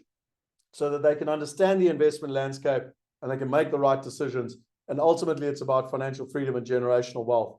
And I wanted to share this quick video with you before I share with you Selwyn, because people keep saying to me, oh, but Scott, you know, I've got to be super wealthy and I don't qualify and whatever. And I go, no, why don't you come and meet Cynthia? Cynthia's a teacher out of Italy, and let's talk about her results and her experience. And I find that a lot of people resonate with Cynthia and her experience of coming on the mastermind. So I want to share with you quickly Cynthia's story. And then once I've shared with you Cynthia's story, I'm going to share with you Selwyn. And that's going to be basically, how does Calio Private Equity do their due diligence in finding the right partners? But without further ado, again, a real person with a real story, which I think is so valuable. So Cynthia, thanks so much for joining us. I deeply appreciate you jumping online. I was hoping for you to be there live next week, but you're off to Paris. So sounds like you've got an exciting trip organized. More rugby, more rugby. Can never get enough. Fantastic. So you've got a confusing accent for everybody. You've got an American accent, as I understand, you know, did a huge amount of business in Hong Kong and now live in Italy. Tell us a little bit about yourself, just so the kind of people know who you are. Yeah, I'm an American. I graduated from college and spent 10 years in New York City in the advertising profession. And during that time, I kept putting on a backpack and leaving and traveling around a part of the world and putting on a backpack and leaving. And the third time I did that, I backpacked around Asia and ended up in Hong Kong permanently, ironically, to watch the Rugby Sevens. And I rolled into town to watch the Rugby Sevens, and I stayed 10 years. And during that time, I worked in marketing in China. So I continued my profession. And I, relevant to this conversation, I took my first year's salary almost, because I was running around with backpacking money, $100 there, $100 here. I took my first year's salary and just banked it into what I thought was a mutual fund. It was something all the expats were doing. And then I just left it for 25 years. And I worked in Hong Kong, and I met my husband and had 3 kids, and we didn't want to raise them in Asia. And we decided to move to Italy. He was English, I was American. We decided to move to Italy, got to Italy, and, you know, started renovating a big house. That was a big money sink, and went into olive oil picking, olive oil making. So farming, that's a big money sink, as all the farmers in our mastermind know. And yeah, so I ended up here separated from my husband, with not having worked for 15 years, because I'd been a stay-at-home mom and an olive oil farmer. And yeah, that's how I ended up. That's how I ended up finding you all. I think I took Scott I took an online course. It wasn't even an online course. It was one of those Jeff Hayes film productions, like Money Matters or something. It was just money Revealed by Jeff Hayes. Yeah, Money Revealed. And I met you on that, or I listened to your speech on it, about how property was the last bastion of the wealthy, and that sort of one thing that the average person doesn't get into. To get into property back then, 20 years ago, you needed to have a lot of money. And you talked about how you wanted to make people with $100, $1,000, eventually, $10, be able to get into that. And it always stuck. And I didn't see or hear from you again for 5 years. And then I think Wealth Migrate came up on my radar, probably some social media radar. And I jumped on it, and that's how I found you all again. And what sort of challenges were you facing at the time? Like, what problems and challenges? We all, there's a great thing that we move 5 times more away from our problems than we do towards our pleasures. So we tend to take action because of problems, not pleasures. So what were the problems and challenges you were facing? Yeah, the problem was huge. The problem was I'm living in a foreign country. I can't go back into my old career, which was China media, because I'm living in Italy. I had 3 kids to feed. I'd left my husband, and yeah, I was like, where's my skill set? So I was actually at the stage of like, just how do you put food on the table? And I, found a place to live, suddenly had 5 income streams, and all 5 of those income streams dried up during COVID. And it was the first time it hit me that I was working for money, selling my time for my hours for time, and that my money wasn't working for me. And COVID and that incident and that realization happened at the same time that 20-year fund came to maturity, and I suddenly had a chunk of cash. It wasn't a lot of cash by any means, but you got to start with what you start with. And I was in that frozen position of like, what do I do with it? Like, I need this money to work for me because I'm over here scrambling to find a job and to put food on the table for the kids. And I didn't have any debt. I was fortunate. I owned my own home. I owned my car. I didn't have any credit card debt or anything. So in that way, I was lucky. But I was really at that paralyzed, what do I do? What do I invest in? I've read enough, read The Motley Fool every week for 30 years. I thought I was relatively financially literate, but I was frozen. I was just like, what do I do with it? Because yeah, sorry. no, I was just saying, it was just at that age, where my kids are 20, they can make fiscal mistakes. And I was at that age where I felt like I don't have another, ride it out 20 years and the stock market always rebounds. I don't have another 20 years to ride it out. Like I had to do that's what my fear was. A lot of people talk about wealth protection, and that's what I'm hearing. It's one thing to grow your capital, but you also want to protect the capital you've worked, so hard to create over the years. Why did you choose to work with us? What was it that attracted you? I mean, I had finally found people that were exactly like me, like from multiple parts of the world, maybe dealing in multiple currencies. We have, some gentlemen in the mastermind that might be South Africans. They're living out in New Zealand. They, the typical, the old-fashioned 5 flags. You live in one country, you earn money in another, you've got a bank account in a third, you pay taxes in a fourth. And it doesn't really exist anymore. But it was very hard to find like-minded people who understood different parts of the world and who naturally understood diversification. And the mastermind narrowed that down and made it even more specific, diversifying across time and currencies and assets, is even more focused. But just the general idea of diversification. I mean, all my European friends just invest in European things, and all my American friends just invest in US things. And a lot of my Hong Kong Chinese friends are heavily invested in China and the BRICS economies. So I really liked that. And then I liked the overall philosophy that we were trying to make what's available to the 1% available to the average person. And that really resonated with me, because no matter how much you learn, you're always thinking, what's that little bit I don't know? What's that part of the puzzle I don't know, because I'm not, a high net worth individual. So tell me, in terms of, you took a leap of faith. We've all done this, where it's like your sort of intuition's telling you to do something, but there's a cost involved, and you're like, I don't know if it's going to work for me. And what's been your experience? I mean, we've been on a journey now for the best part of nearly 12 months, actually.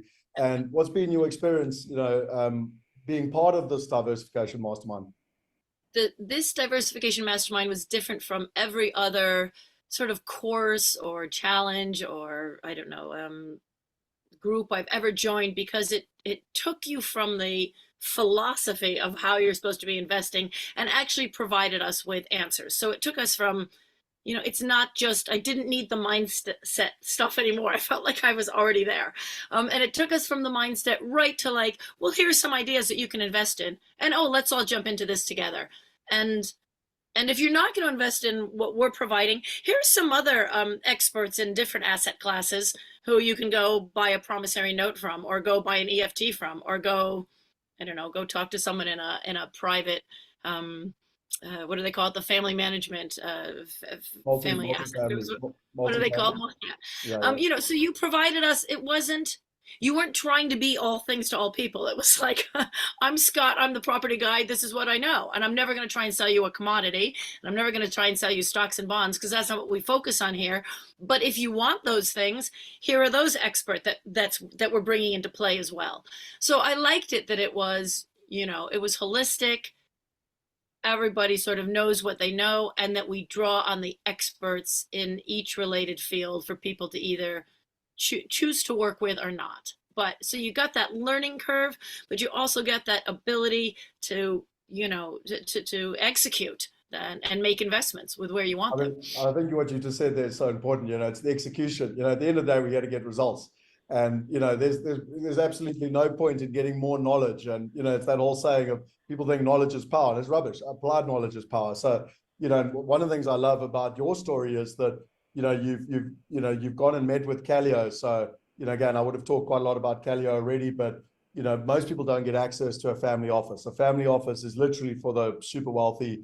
They manage $600 million, only 60 families, but through an alignment of interests, actually. So they believe in, helping everybody get access to the same information, the same opportunities. And because of that, they agreed to exclusively work with the mastermind. And because of that, you and I have got access to their skill sets. Talk us through your experience with Calio, because it's been an interesting one to get your feedback. Calio is phenomenal. You have a half an hour free Zoom meeting with them, and with the president in the room, not just someone who's going to execute.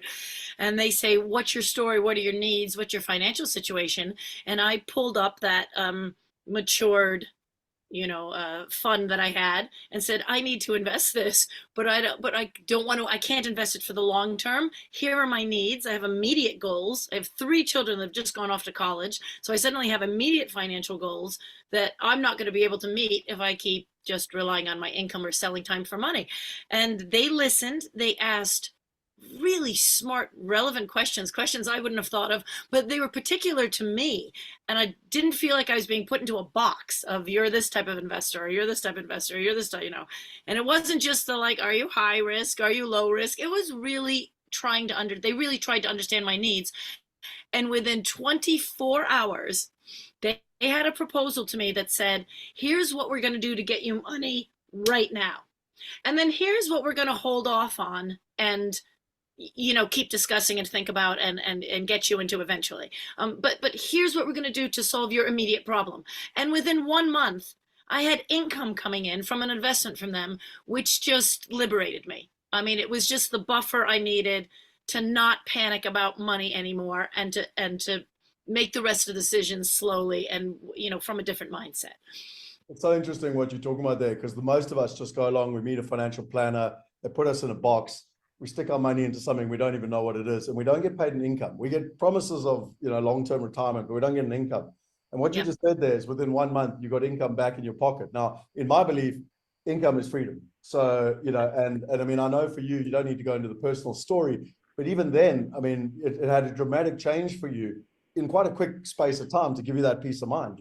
A huge space of time. I mean, I'm an online English teacher. The year after COVID, the Chinese government banned all English teaching online.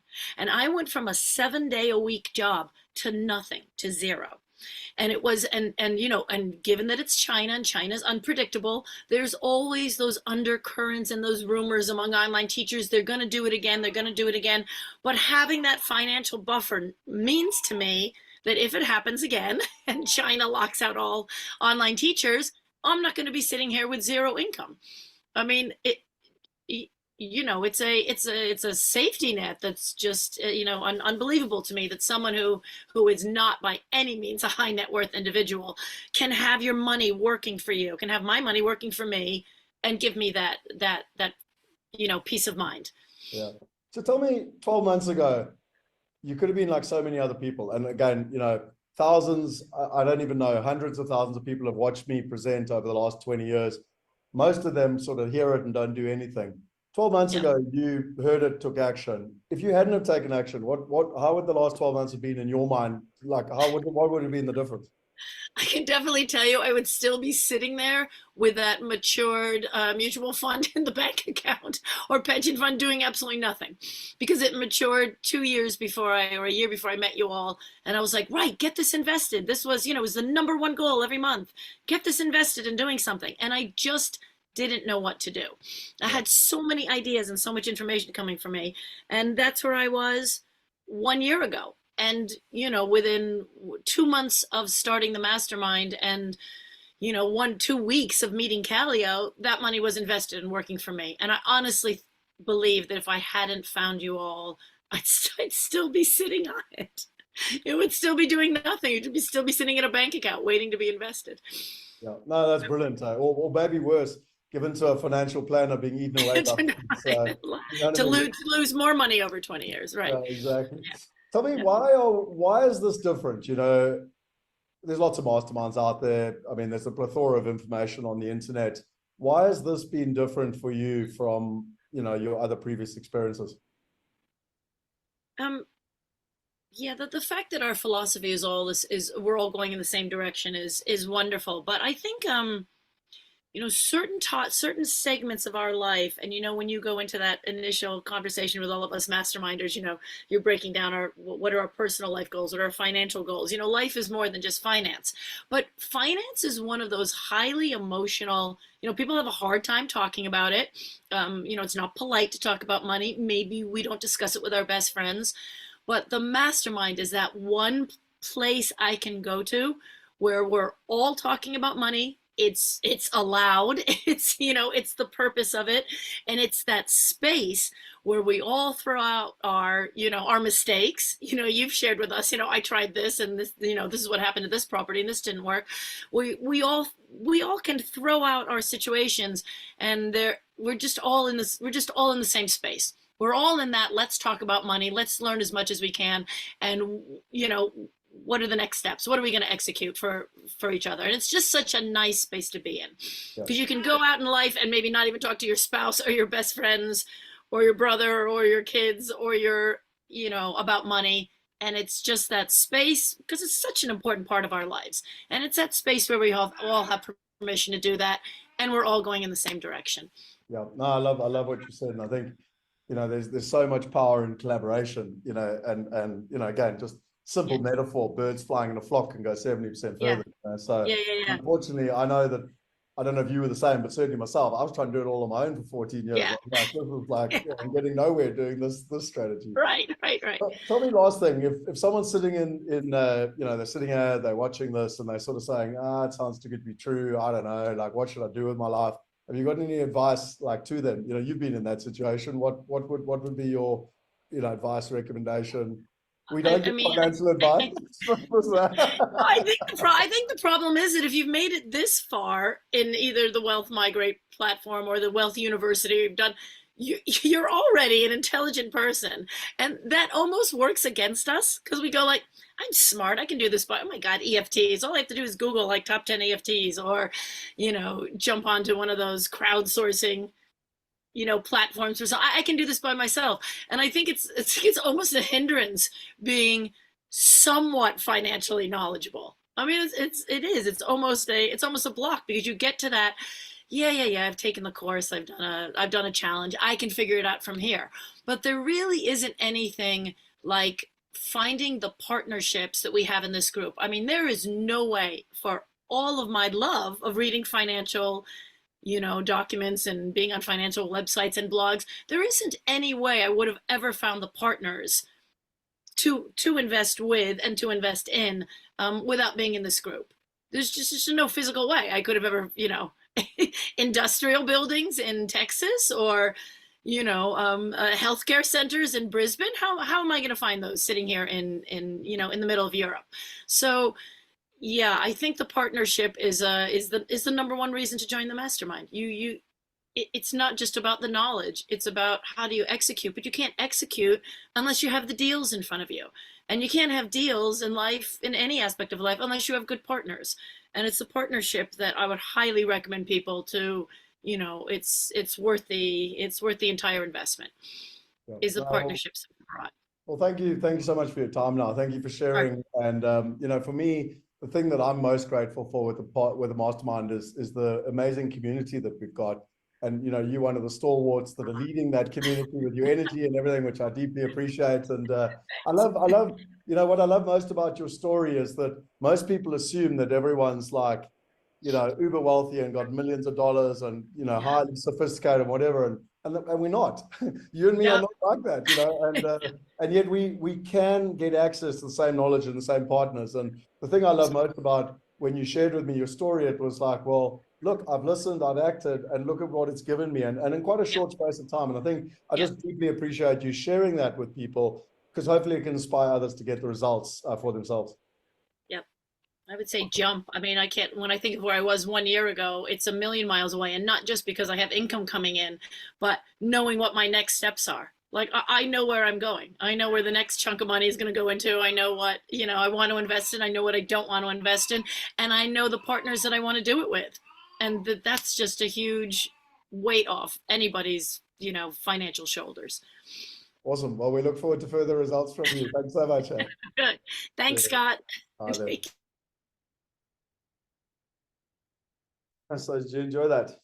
I love Cynthia. I love her energy. And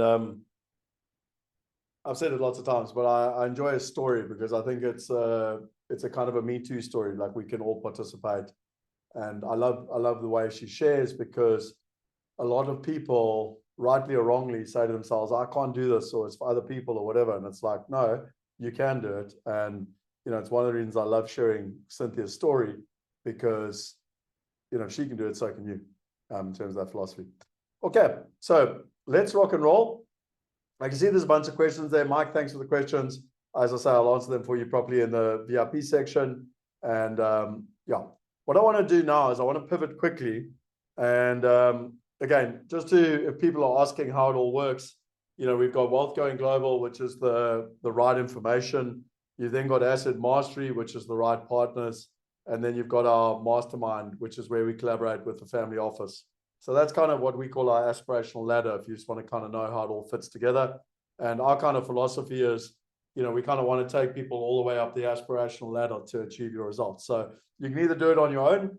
The home study courses there, we've given you that option, or you can do it in partnership. And, you know, if you are interested in the partnership, then I would recommend, you know, applying if you haven't done it already, and setting up a one-to-one meeting with us.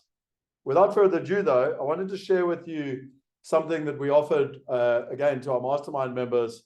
We've done quite a lot of work with Selwyn. We've just done that deal in Manhattan. We've got the German deal that is live right now. We've got another deal coming up in Austin, Texas. And what's really interesting when you look at Selwyn is that, you know, his partner Glenn is a CA, but Selwyn is a PhD CFA, which is, if you don't know, a CFA is even higher than a CA, chartered accountant. He's got 20 years worth of experience. He's got a PhD in mathematics from Cambridge. You know, so I tend to say to, you know, people, if you're wanting to do due diligence and you're wanting to partner with people, would you want someone like this, you know, actually helping you do the due diligence, or would you want to do it all yourself? And so without further ado, let me introduce you to Selwyn, where he shares, you know, how they do their due diligence, who they are, because this is, you know, fundamentally important as well.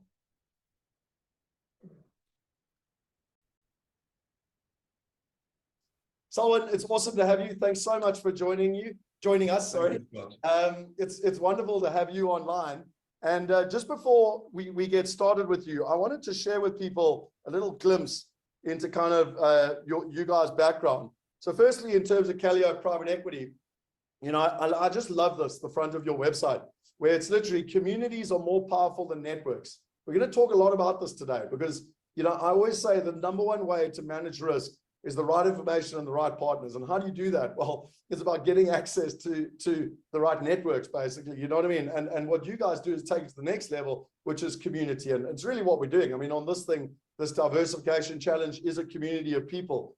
At Calliope Private Equity, we aim to build and grow community through our investment and advisory activities. We bring it together, like-minded individuals and companies that exchange resources and advance ideas, deepening the solidifying relationship of trust. And if I go to team, just to give a little bit of an introduction to Selwyn. So there's two partners, Glenn and Selwyn. So Selwyn has over 20 years of experience consulting and banking locally and abroad. He began his career at McKinsey & Co. in Johannesburg, undertaking projects across Africa. He subsequently co-founded and managed RMB's opportunity in real estate in the global real estate portfolio, and later co-founded the RMB Westport Real Estate Development Fund, the largest sub-Saharan and real estate private equity fund at the time. Prior to joining Calliope Private Equity, Selwyn led ABSA's commercial property finance business in Africa as a principal for the ABSA Group. He currently serves on the board of trustees of the African Leadership Academy.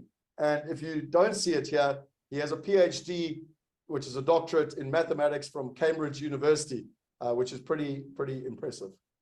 So without further ado, Selwyn. You sound a little bit like my mom, but I appreciate that. Well, you know, someone has to tell people you came from Cambridge. You know, when we're talking about risk and due diligence, I want people to at least kind of have a bit of a sense of who they're talking to, if that makes sense. You know, in terms of it. So, let's get started. And before we go any further, just tell us. I mean, I've read your bio. No one ever likes to brag, so I do it for you. But tell us just a little bit about your journey. I mean, really, you can see you've got a very extensive journey in property, in real estate, in funds, in private equity, etc. Just talk a little bit about it. How did you get into it? And, you know, just so people have an idea of who's in the room.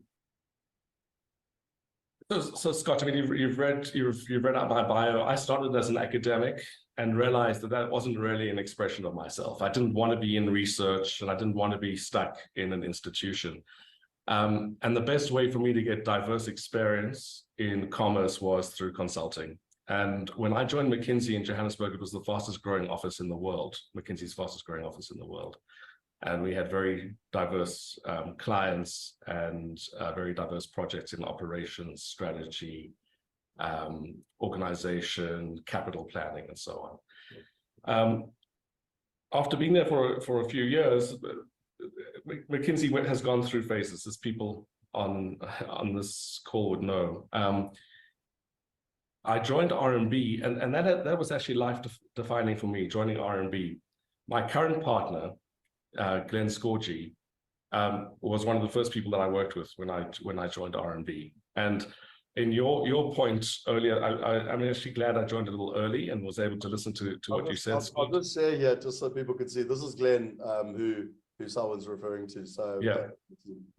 So Glenn and I started to work together in 2004, I think it was, when we first traveled together. We were looking for opportunities. We had a relatively open mandate. The banking world was very different in those days, much less regulated and constrained than it became after the global financial crisis. And what I loved about the banking world is something that I've retained in private equity, and that I think speaks to your audience, Scott, speaks to the people who are here. And that is the sense that your risk is the risk that you see. Consulting is always 1 degree removed. You're telling people what to do, you're giving advice, and then you walk away. You leave your PowerPoint presentation on the desk, and you get back into your fancy car and drive away, and then go to the next client. With and particularly the RMB culture as it was in those days, you are very well aligned with the bank as your principal investor. And Glenn and I ran a principal investing business, and then later on went into funds and into property and into various other areas inside the bank, but always having that particular philosophy. So I think the journey for me is having found that world where you're very well aligned with the people that you work with the people who supply you with resources, with capital in particular. I always wanted to stay in that. And obviously I moved in banking and developed expertise in property, but I've always liked the idea of being a generalist. And Glenn had developed a relationship with Garth, who you mentioned in your presentation as well, Scott. They were kind of social friends, and and Garth wanted to build the capability in Calio for Calio to do private equity in a I think a different way. Just to dwell on that for a moment, private equity investments are often presented as investments into funds, and the traditional private equity managers, the famous private equity managers that are out there, Apollo, Cerberus, Blackstone, and so on, those managers manage giant funds. Glenn and I had both been investors in funds on behalf of RMB and had managed funds on behalf of RMB, and we didn't feel that fully captured the idea of alignment that we wanted with our investors, the idea of a fund. And what we do in Calio Private Equity is direct private equity. That's our core business, is direct private equity, which is individual transactions or individual investments matched to groups of investors for that investment. So, for example, investors who don't like a particular sector or who want to be more offshore or whatever it is, we can offer them investments that make more sense for their portfolio, for their levels of interest. The other thing that we realized would be very powerful is what you mentioned, Scott, which is the community side. Calio has a family office and a wealth management business. It has clients who, many of whom have been in business or are in business and have networks and links of their own. we don't really like the idea of networking in the sense of, attending cocktail parties and doing that kind of thing. Just by the way, that's the biggest load of bullshit I've ever heard, where you walk around and hand out your business card. Yeah, you hand out your business It's card. literally like poor man thinking. Like, it doesn't work. Trust me. It doesn't work. It doesn't. And so the deepest due diligence that you can do on your partner is just knowing them, or knowing somebody who's been in business with them and seen them operate under different kinds of circumstances, and somebody who can vouch for their integrity. So many of the people that we invest in are people that are part of the broader Calio community or our own personal networks, in the sense of, we know people who've worked with them, or we know people who've invested with them, and many of our opportunities come through that kind of channel. And I think that's very powerful. By the way, sorry for butting in. I know people hate me doing it, but I'm just trying to give context to people. Remember to everyone who's listening, remember what I just said literally half an hour ago. What he's talking about is, you test people's character not when it's working, it's when it's not working. And that's the power of knowing a relationship, because everyone tells you about all their wins, but they often don't tell you about their losses. Yes. So, I mean, for me, the best example is actually my own business, Calio Private Equity. So why is it that after working with Glenn in the early 2000s, mid 2000s, we went our separate ways just because of the way things evolved in R&B and the property businesses and so on, and then we joined together. Glenn and I lived through the global financial crisis together, and we were very, very heavily exposed in our portfolio to that. We managed a portfolio of with assets of over $250 million, but it was exposed to the property sector. So it was the most heavily hit sector during that global financial crisis. But I could see how Glenn worked. I could see how I worked under those circumstances, and you can build a rapport, and you can now build that level of trust, which is so fundamental. And if I look at the investee CEOs that we work with, not all of them have the same level of capability, or to be completely blunt, the same level of integrity or alignment with us. But the point is that we try to find people who will have that alignment. And in situations where they're facing adversity, we'll do the right thing. And at least we'll think through the process with us aligned with them. So to give you an example, and I think Scott, in various other presentations, I think Glenn might have presented to a different audience, but Awesome Business Finance, which trades as backed in Texas. Glenn and I were visiting that business last week. The CEO, through COVID period, said he would never stop paying interest to our investors. So we actually offered to him and said, we're pretty sure your business needs liquidity in a time like this. So we're happy to approach our investors and say, you're not going to be getting your interest payments. We felt that might be the right thing for the business. And he said, no, he didn't want to do that. He felt the correct thing was to maintain a 100% track record with us and with our investors, even if that meant making a personal sacrifice on his side. And he was able to trade through, and the business has grown and actually grew through the COVID period. Other competitors went out of business, had to be resuscitated or bailed out, but he was able to do this. And I think he took a risk, but the point was that he wanted to ensure both that he was aligned and that he communicated to us that he had that alignment with us. So I think, Scott, your various comments, very pertinent. In our deal making, we try not to be the majority.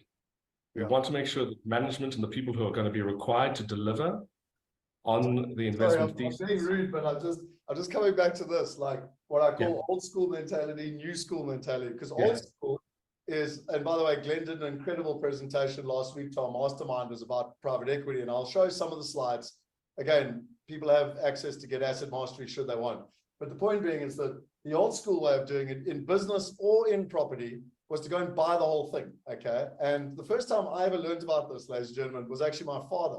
So my father was the financial director of Rainbow Chickens, and he said that Rembrandt, that's one of the most wealthy families in the world, came in and bought 40% of the company. And now the old school mindset is, no, but I must own more than 50%. I must be in control of the company. And then a couple of years later, my friend works in England for a company called Strand, and they're a private equity firm, funny enough, as well.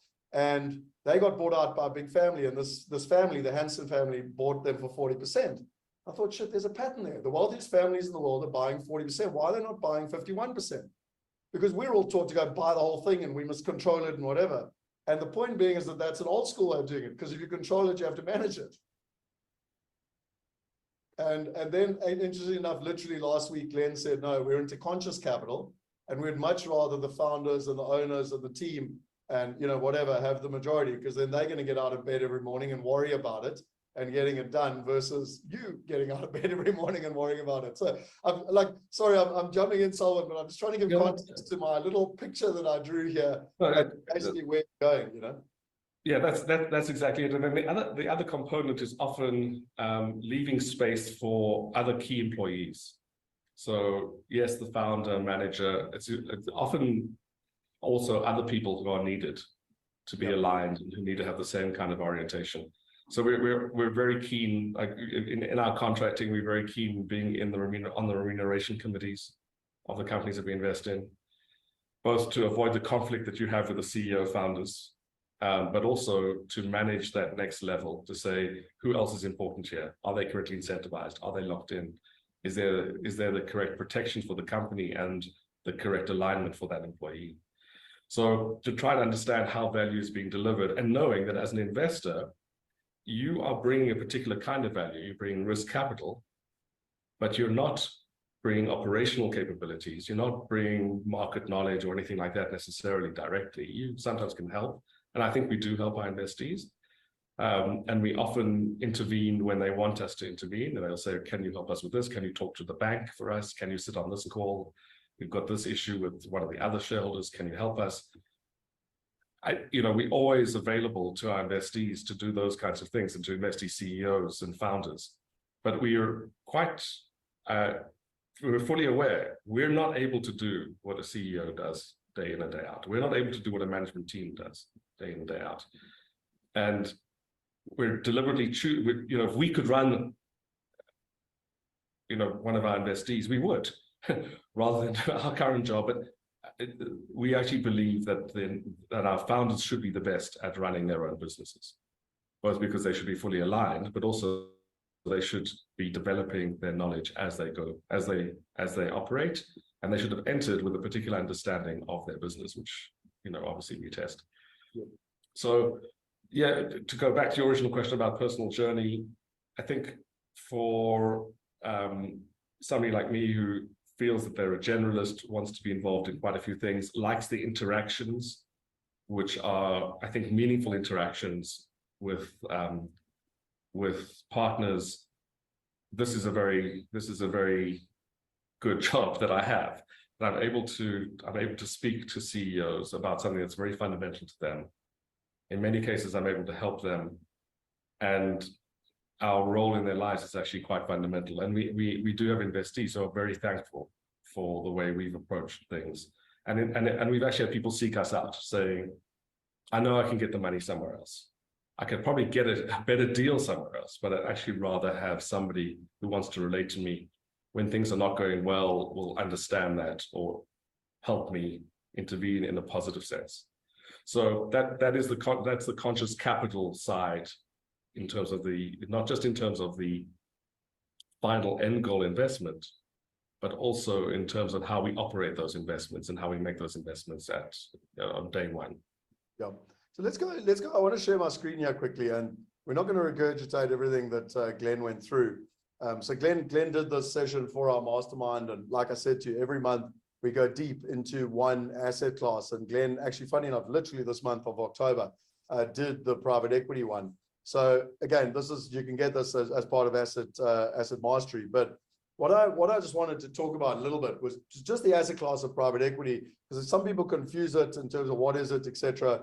And in simple terms, it sometimes gets confused, but private equity is where you invest in a company, but it's a non-listed company, so it's a private company, and it can also be a property deal. And we're going to talk through some real opportunities now, so people can get a sense of it.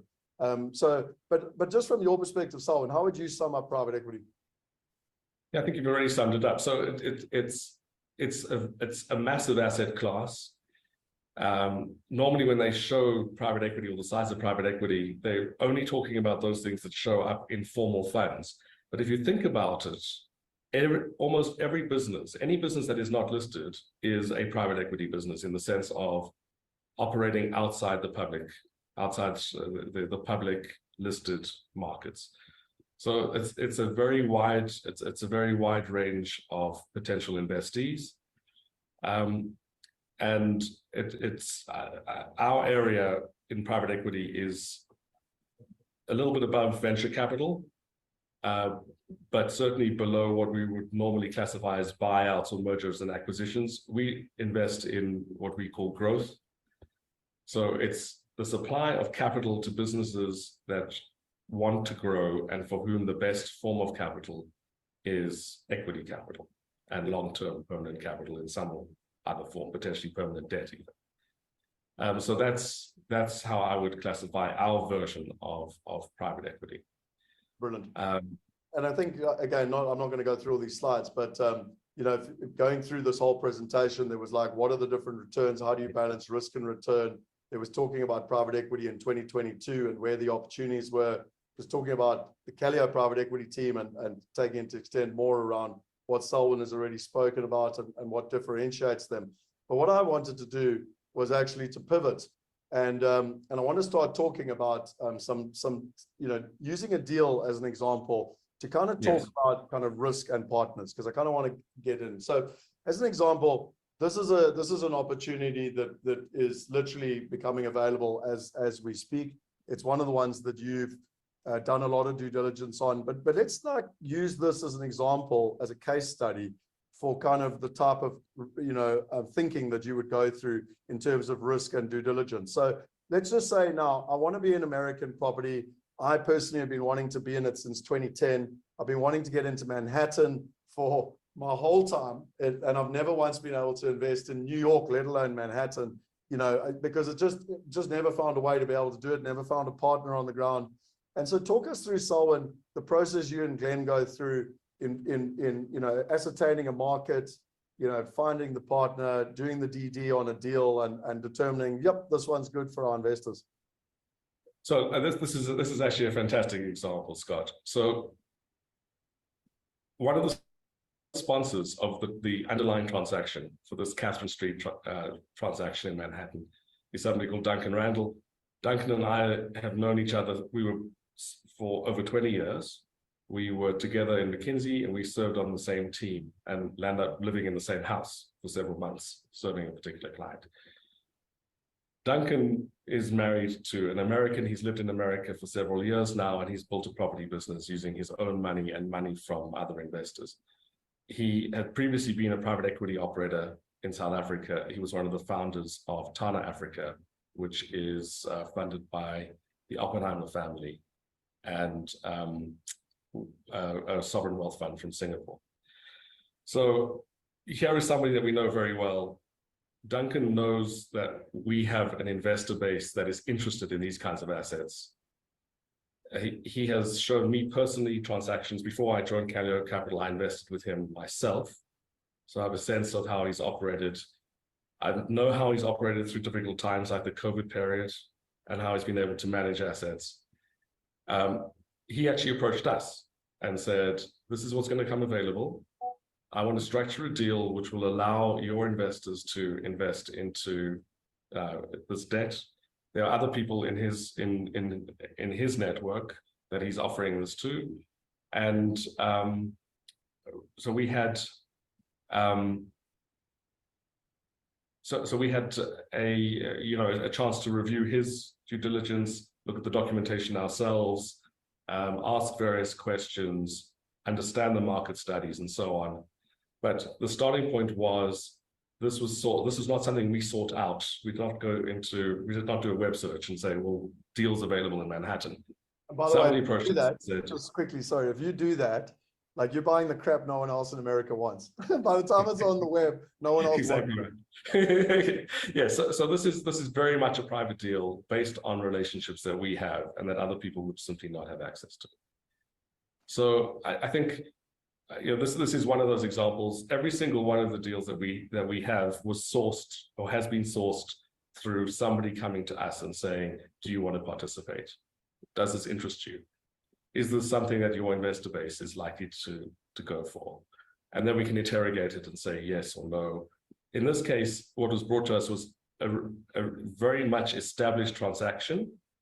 A lot of the initial property work had been done to a very high standard. Duncan himself works with a team that has a lot of experience in this particular kind of property redevelopment. Historic buildings in Manhattan that are being redeveloped. There's a system where you get historic credits which allow you to benefit, to effectively do your developments at a cheaper rate because you're getting these tax credits. And so a lot of the work had already been done. It was a question of reviewing that and understanding that and getting a sense of the risk return. We already had a strong sense of the sponsor and the way that they would approach this. So yeah, so this particular transaction, what's been offered is senior debt secured by a long-term lease on a property that was formerly owned by the Catholic Church. It's in the process of being transferred from the Catholic Church to the development company. And the funding is senior funding, as I said. It's secured funding. It's 1% a month payable quarterly. So very good return.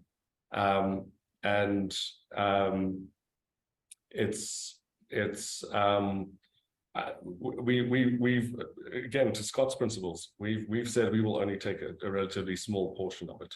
We're probably going to take somewhere between 15 and 20% of the total debt that's available, so that other people can put their money in. There's a big group of investors, many of whom have invested before with Duncan and with the other sponsors in his team. And so that offers us a sense of comfort. Other people are reviewing the documentation. Other people have experience on this, and there's I think strong alignment with the total investment team. A couple of things that I think are first you're saying. So firstly, there's power of community. Okay, so like it's not like me trying to do it all on my own. Like, oh my God, I'm going to do all my own due diligence, whatever. It's like there's a whole group of us, like looking at it and whatever, doing it. The second thing is that from a risk perspective, you're effectively taking out the bank. Like you're almost taking the position of the bank because you're putting the first mortgage debt down. So you're behaving like a bank. You're putting the money down. You've got first mortgage debt over the property. So should stuff go wrong, the property's there. It's exactly like when a bank lends you money against your house. And for the bank interest rate, you're getting paid 1% a month, paid quarterly, which basically means you're getting 12% a year in US dollars. Now, please tell me, and again, I've been doing this 28 years, 12% in Manhattan, New York, okay, for a 12-month project. It can be extended to 18 months, but it's still a short-term project, 12 to 18 months. If it gets extended to 18 months, by the way, you still get paid your 1% per month. So you're still getting 12% a year. I mean, that is a really, really good return. Now, you're not getting the capital growth. Remember, you're not playing in this part anymore, but that because you're taking away the risk. So this is an income-producing deal only, but it's a 12% in Manhattan, New York, and you basically have it secured against the property with a partner that's got extensive experience, So I just want to kind of give people a context of what we're talking. These are real life examples now. Like I didn't want to, someone phoned me yesterday and we had a chat and we were like, we can talk about private equity until the cows come home, or we can talk about actual deals, like, because then it's like literally people can learn from actual deals, So that was the one. Now we're talking diversification. And so I tell you what, one was getting a little time machine and an airplane all at the same time. And we're just going to fly across the world, straight over to another continent, another currency, another partner, another asset class, by the way, because that one is effectively a debt deal. Yes, it's in property, but it's a debt deal in property. And now we're going to fly across the world to Germany, which, by the way, is the #1 economy in Europe. And we're going to look at a euro deal, and it's actually an equity deal in terms of that process. So if I come here, so let's do the same process now with this deal. Because I'm trying to give people a concept of, from the comfort of their couch, they can get access to partners, they can get access to information, they can invest, and they don't have to get on an airplane. Yes, they don't have to get on an airplane, and they don't have to visit small towns in Germany. So just to give some context on Germany and why the opportunity is a genuine diversifier, Scott, because you know, United States, Manhattan, that is the center of the universe, at least according to New Yorkers, that, you know, and a lot of people, that would be the center of the universe. In Germany, a big chunk of the economy is run out of towns that you and I are unlikely to visit or be able to find on the map necessarily without some kind of help. So I mean, the examples are Volkswagen's based in a town called Wolfsburg. This particular town, Wuppertal, is home to a couple of industrial brands like Vorwerk and suppliers into the motor industry. It's not far from Düsseldorf, but it is a secondary town, but with a very strong industrial base. So just to give you a sense, this kind of opportunity is fundamentally different and is a genuine diversifier. And in Callio, this would be the third deal that we've done with the same sponsor. The sponsor, interestingly, was also introduced indirectly to me through people that I knew, and several people that I know had invested with him previously, and very successfully. It's managed by somebody called Peter Katz. Peter used to run the Redefine portfolio in Europe.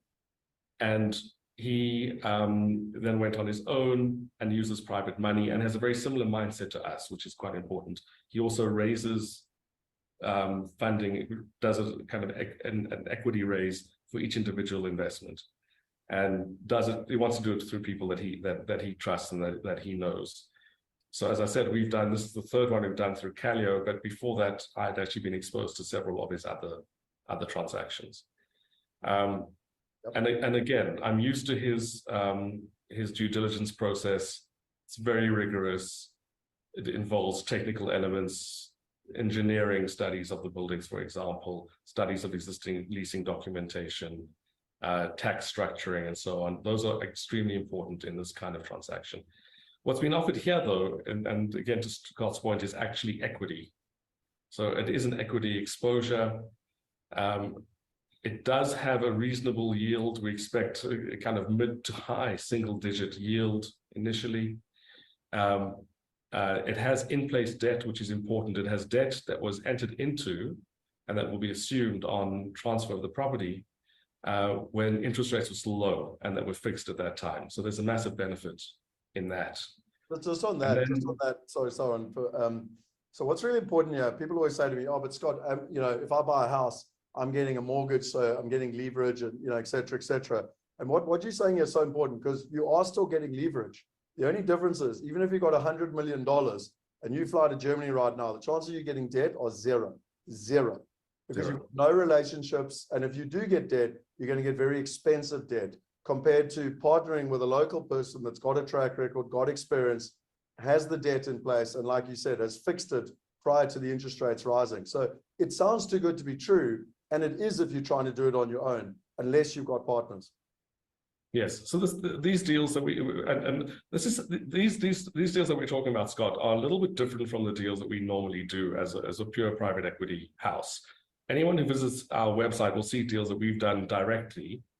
These deals are deals that have been brought to us by people who are part of our community, and people that we've invested in personally, or who are people that have been invested in by like friends of ours and other members of the Callio community. And so these are a little bit different, but these are not possible to do from where we're sitting. And we have to rely on the individual partners and the networks that they've built. So for example, just very quickly, I'll keep playing it. It's nearly done. But did you just hear what he just said there?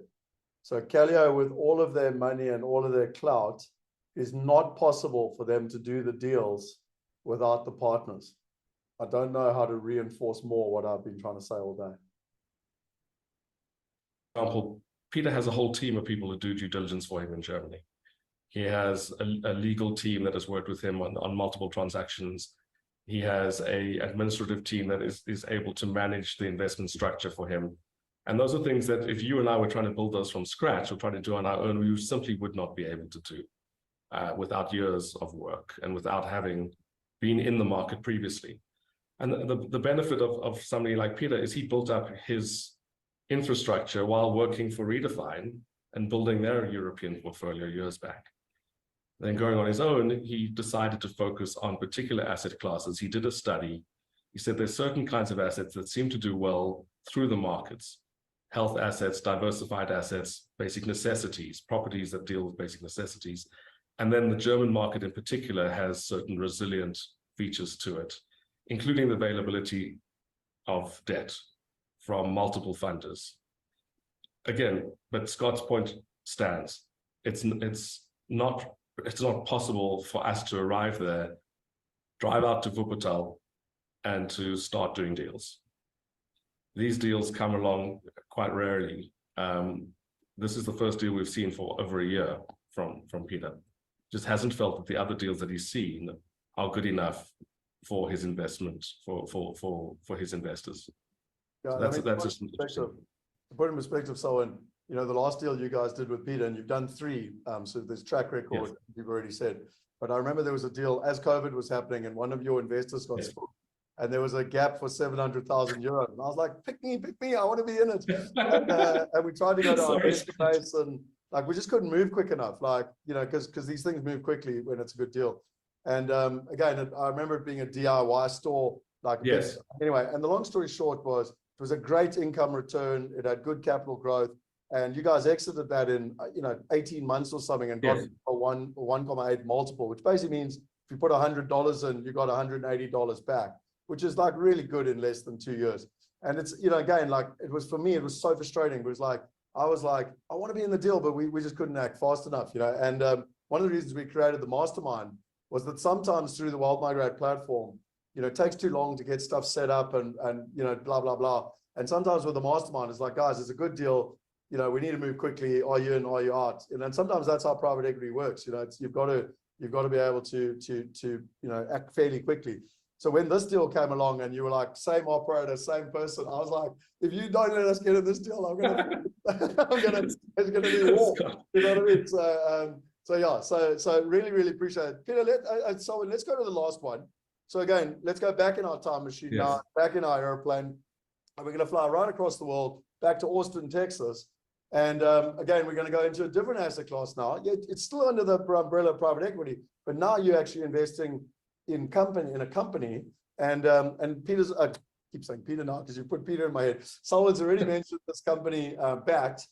Just tell us a little bit about this, because I mean, these are literally 3 opportunities that we're looking to go live with you on, in the near future. Yeah, so Scott, I want to stick with the theme that you raised, this partnership theme. So Backed is the trading name of a company called Austin Business Finance. Austin Business Finance is founded by a South African called Zaan Myburg. Zaan is also founder of Cashflow Capital, which is a business here in South Africa, and is a working capital lender, mostly to restaurants, franchisees, and so on. And he moved to America, and we, as in Calio, started financing him pretty much from the beginning, just feeling that he had a good concept, he was a good operator, and he had a model for dealing with a kind of risk managed model for introducing himself into the US market. So we've been invested since 2019, and we invested in equity and permanent debt. And now that's all been taken up, but the business is a lending business. It does what are called merchant cash advances and lines of credit to medium-sized and small corporates in America. That is a massive market. United States is obviously a very dynamic economy. There are hundreds of thousands, maybe millions of businesses that actually fall into scope for Backed. And it's mostly working capital lending of less than 18 months and relatively high interest rates, because it's generally lightly secured or unsecured lending. And what's important is that over the years, we've been able to monitor the credit performance, and we've been able to monitor the management performance. And Glenn and I were there last week, and we sat with the management team. We were able to see Zaan has built a business which now has 56 employees, 46 based in Austin, 10 based in California. He sources deals through brokers and through a direct team. He's got a refined technology system for reviewing deals, assessing the credit risk, and a very small percentage of deals that are referred ever get funded. But there's massive scope in a business like this. BACT was actually rated by Inc. It was rated as one of the top 1,000 fastest growing businesses in the United States, ranked in the top 200 last year. So it's viewed and seen as a successful high growth business. What's been offered is debt again at 10% per annum. It's a very different profile, very diversified. That's US dollar debt. That's money that goes into the business as subordinated debt and then is used to finance the operations of the business, mostly lending, mostly directly going into building the book of Awesome Business Finance. Awesome. There is a senior lender. And this helps us as well, because it's not just our due diligence. It's Fortress, one of the world's biggest lenders, is the senior lender to Awesome Business Finance. And they have a line of $50 million expandable to $100 million. It's amazing. So, and you also, you guys put your money where your mouth is. As I understand it, yes. Debt and your equity, you've got $20 million in the yes, $20 million. We have exposure to it. So, and I'm personally invested. Well, personally, it's actually my wife who's personally invested in this business. Glenn is personally invested in this business. We definitely put our money where our mouth is, just generally. But with this opportunity in particular, it's been a very good investment for us. We've been able to see it grow from initiation, and we've built a very strong rapport with the management team. Obviously, like any other business, it has its challenges and it has its risks and so on. But the risk return profile, I think, is massively compelling for a debt instrument. To get 10% per annum and to have an investment term of 3 years. Given where interest rates are likely to go, I think I just think that's very compelling. Yep, no, completely. Just one thing we forgot to mention here. This building in Germany is, so just to remind everyone, this one is a 12% US dollar income return per year. This one is a 6 to 6.5% euro income return, again paid quarterly, with a total return including capital growth of somewhere between 13 and 15% in terms of that process. And then this is a debt deal at 10% in US dollars. So you've got euros, you've got dollars, you've got debt, you've got equity, just to kind of give you an idea of different types. Selwyn, as always, it's a pleasure to chat. I love what you've done today, just with everyone and sharing with everyone. I'd love anyone to give comments in the chat box as to what you thought. What we've done very consciously today is we've taken away a lot of the theory and we've talked practical about actual partners and actual deals, so that people can understand it. Because again, I can waffle about the theory till the cows come home. I've got an entire course on it, Wealth Going Global and Asset Mastery. You can go and do all of the research. But in my opinion, there's nothing more powerful than learning while doing. And what you've helped us do today very consciously is go through 3 deals and hopefully for everyone, literally learn while doing. And even if you're watching the recording and these deals are gone, because they will be gone. They're going in the next, one of them's closing in a month, the other one in a month, in 2 months. The point is, might be watching the recording, but it still gives you a concept of when deals come, how they work, particularly when we work with Kalia. Scott, thank you so much. I love the opportunity to speak about my business. I love the opportunity to speak about my deals. And I'm also glad that I joined early to see what you said about partnerships, because that's so fundamental to the way we operate as well. Yeah, no, well, look, it's I fundamentally believe it's the collaboration and partnerships is the currency of the 21st century, and that is built on trust. And the reason I say that is that, let's say that the currency of the 21st century is trust, but how do you achieve trust? Well, it's collaboration and partnerships. It's the only way. It's the only way to do it. If you try to do it all yourself, it's literally the old school way of doing it. And then you're going to be stuck probably in your country, in your asset class, in your town, in your currency, and because it's virtually impossible to go internationally without collaboration and partnerships and to truly diversify. But there's lots of brilliant comments coming through, Selwyn. Thank you so much for your time. Thanks, and have an awesome day, dude. Bye. Thanks, everyone. Okay, so did you learn a few things? I see there were lots of comments here and everything else. So, Micheline said actions speak louder than words. you know, what I love about what Selwyn did there is he explained, you know, different deals, different live deals. By the way, the Austin Capital Finance is going live on the platform. The Germany deal is currently on the platform. The Manhattan deal closed, you know, at the end of last year. And there'll be new deals coming, you know, consistently with them. But do you see the philosophy? Do you see how, firstly, why we aligned with them, but also how it all works through partnership? It works through networks. You know, it's really, really important. And if you haven't watched the recordings with Peter Katz, you know, so as an example, what I mean by that. So if you go here and you want to go and see who the partner is on Germany, because for us, it's all about the partners. So if I go here and I go to platform and I go to Germany, you can actually watch the recording. Like here's the recording here, where you can meet Peter Katz. There's Peter Katz, and you can go and watch the recording, and you can see where I talk through like what's happening, like the fact that Peter Katz puts 10% of his own money into all the deals, the fact he didn't do a deal at all in 2023 because he only makes money if the deal's a good deal, and he's putting his own money in, so he didn't do any deals in 2023 because they weren't good enough, you know, et cetera, et cetera, et cetera. So highly recommend going to check that out. I've got two other gifts for you. So Judd Dunning is capital markets in America, very, very sophisticated gentleman. He talks all about the industrial property market, so industrial and logistics. Like we've all had e-commerce. There's been this massive rise in e-commerce over the whole COVID thing, and they focus on industrial. It's called triple net leases, which basically means you get just a net return. We've done 3 deals with them. We're now doing our 4th one with them for a couple of years now. So it's really, I love the track record with them, and they pay monthly. So this is going to be in your resources. And just by the way, we are literally launching a deal today with them. So this is quite interesting. It was a deal that only a few of our mastermind members were able to participate in last year. It was this one here.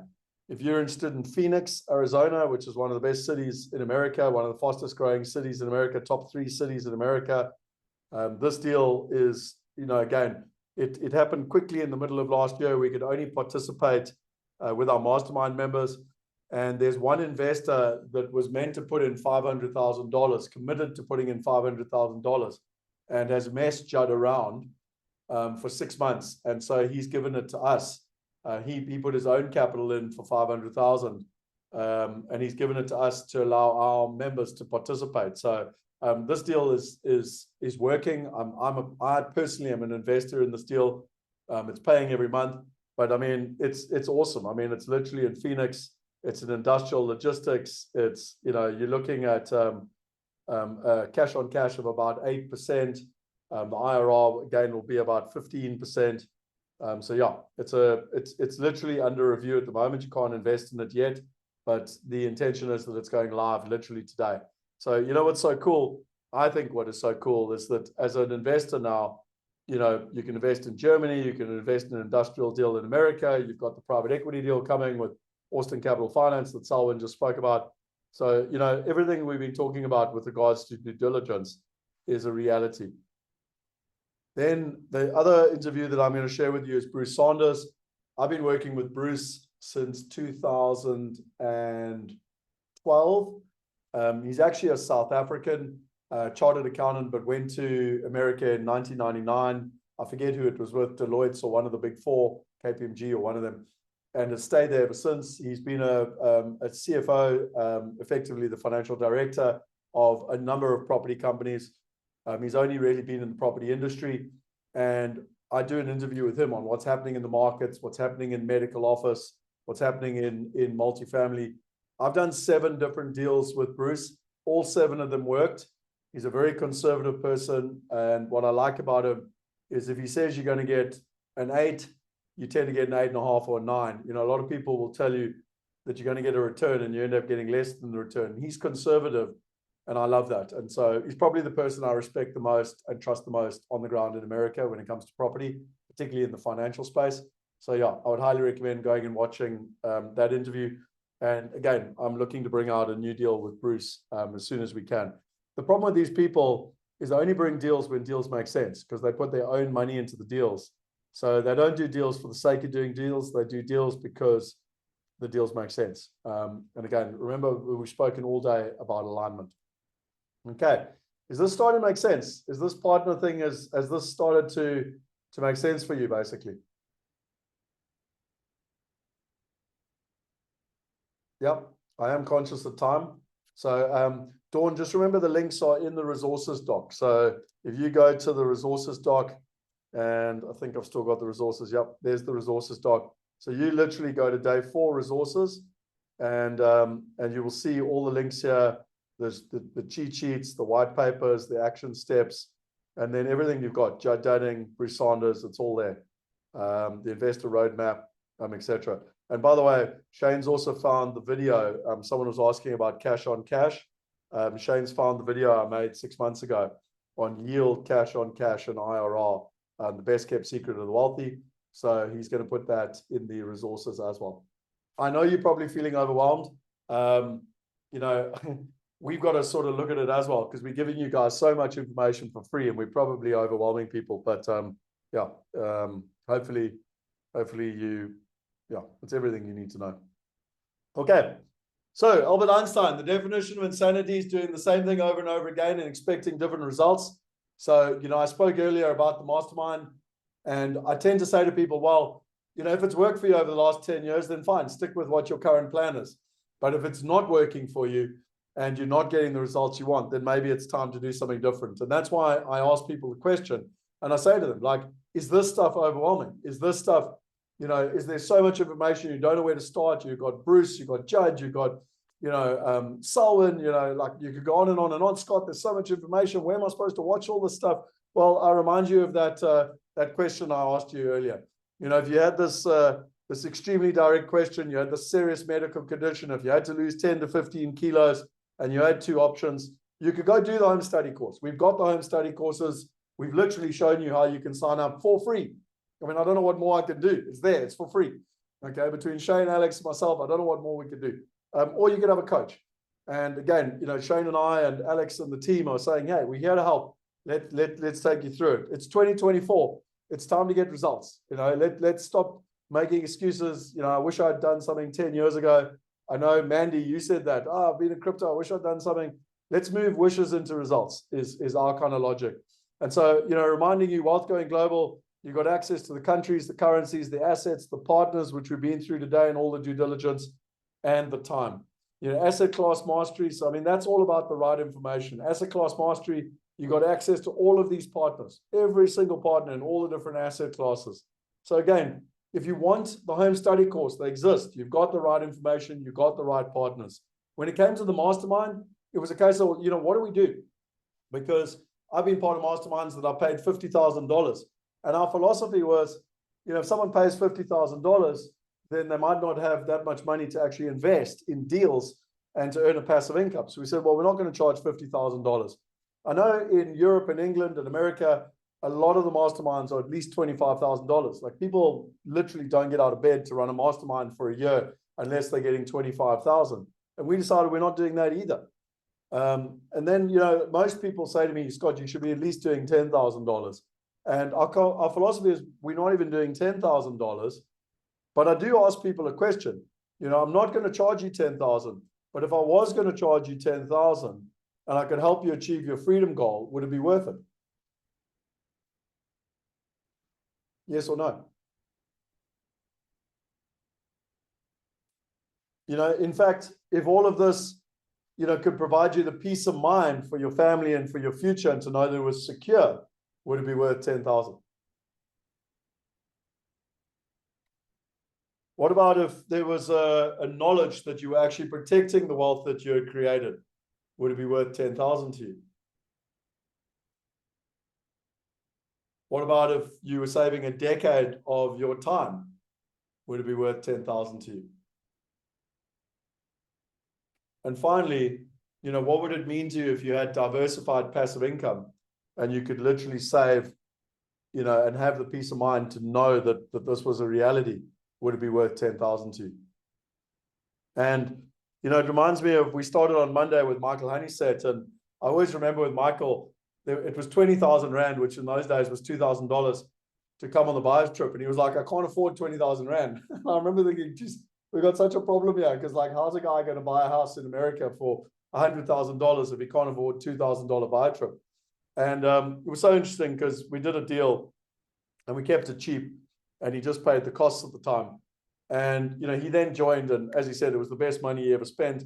And he also went on to say it would never have happened if he tried to do it himself. And I learned a big lesson from that, and I reflected on that a lot, because Michael's become a very good friend. He ultimately became the catalyst for creating our entire community, our wealth partner community, which is our shareholders. And, you know, our philosophy is to try and make it as affordable as possible to help people get results. The problem is we do have a constraint. It's a one-to-one, it's personalized, it's me working with you personally, it's Alex working with you personally, it's Callio working with you personally. And so there's no way for us to do it at scale. This is not scalable.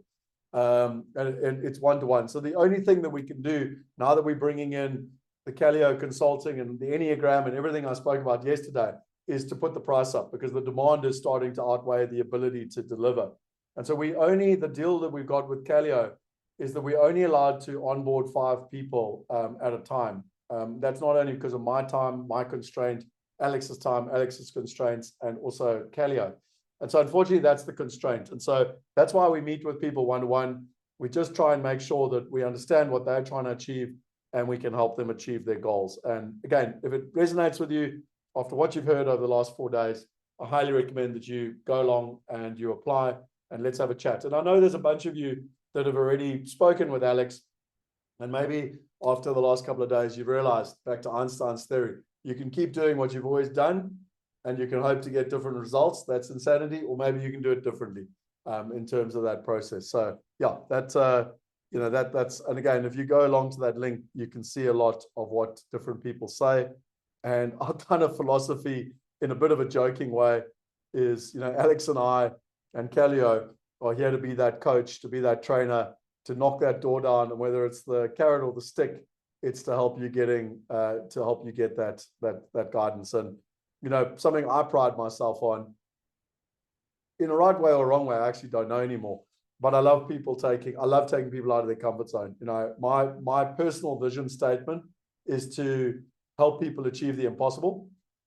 So a lot of people think that things are impossible in life, and one of the things I love doing is helping them achieve the impossible.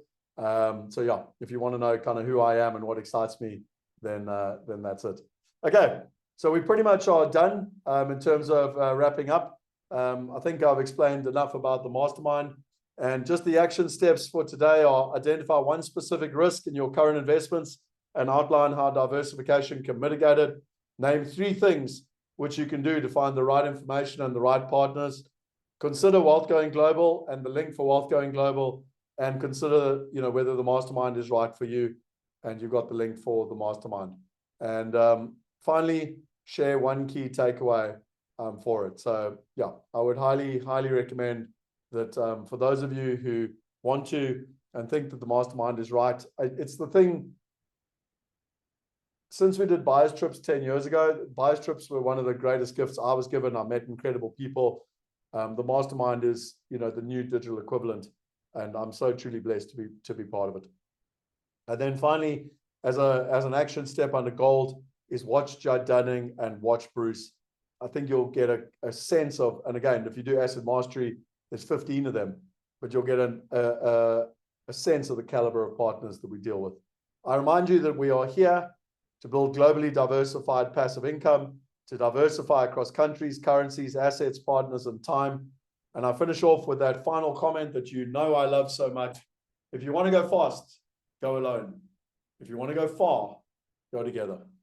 We designed the mastermind to help people go far and go together. And it's a proven fact. If you get a coach, someone asked earlier, if you get a coach, according to Harvard, you'll be 4 times better off. If you're part of a mastermind, you'll be 5 times better off. You'll get results 5 times quicker, simpler, and safer than if you have a coach. And so my logic is 4 times 5 is 20. You'll be 20 times better off than if you literally do it on your own. Okay, and my guess, I'll cover what asset mastery is. Shane, if you can just put that in the slides. In the VIP, it's time for the Q&A. It's time to jump into the VIP. For the VIP winners, I look forward to seeing you there. Sandra, come and join us in the VIP. Thank you for all your engagement today. There were a huge amount of lovely comments coming through from you. So I look forward to welcoming you into the VIP. It'll be wonderful to see you there. Again, the WhatsApp group is where we share the recordings. The Facebook group is where we have the interaction. If you're not sure, go to the navigator. I'm sorry that today is a longer session. You know, the first 3 days is all about the right information. Today is all about getting the right partners. And tomorrow, it's all about bringing it together. So tomorrow is putting it into practice, walking away with a wealth plan. There's no point in having all this theory. Day 1, 2, and 3, all about the right information. Day 4, about the right partners. Day 5, all about bringing it together and getting results. And as Nelson Mandela said, money won't create success. The freedom to make it will. Thank you very much. And Dawn, Dawn Rowe, Shane, if you can just reach out to Dawn and make sure she's got the link to the VIP room, I'd appreciate that. To all of you that are joining me in the VIP room, I look forward to seeing you now. To those of you who aren't, I look forward to seeing you. It's very important to close out strong tomorrow. There's no point in the theory without walking away with a plan. And tomorrow, we're going to walk away with a plan. I promised you that by the end of day 5, you would have this sheet filled in and you would have a plan. And I intend to fulfill on our promise because you're here to get results. And that's what we're here to help you do. See you tomorrow. Cheers.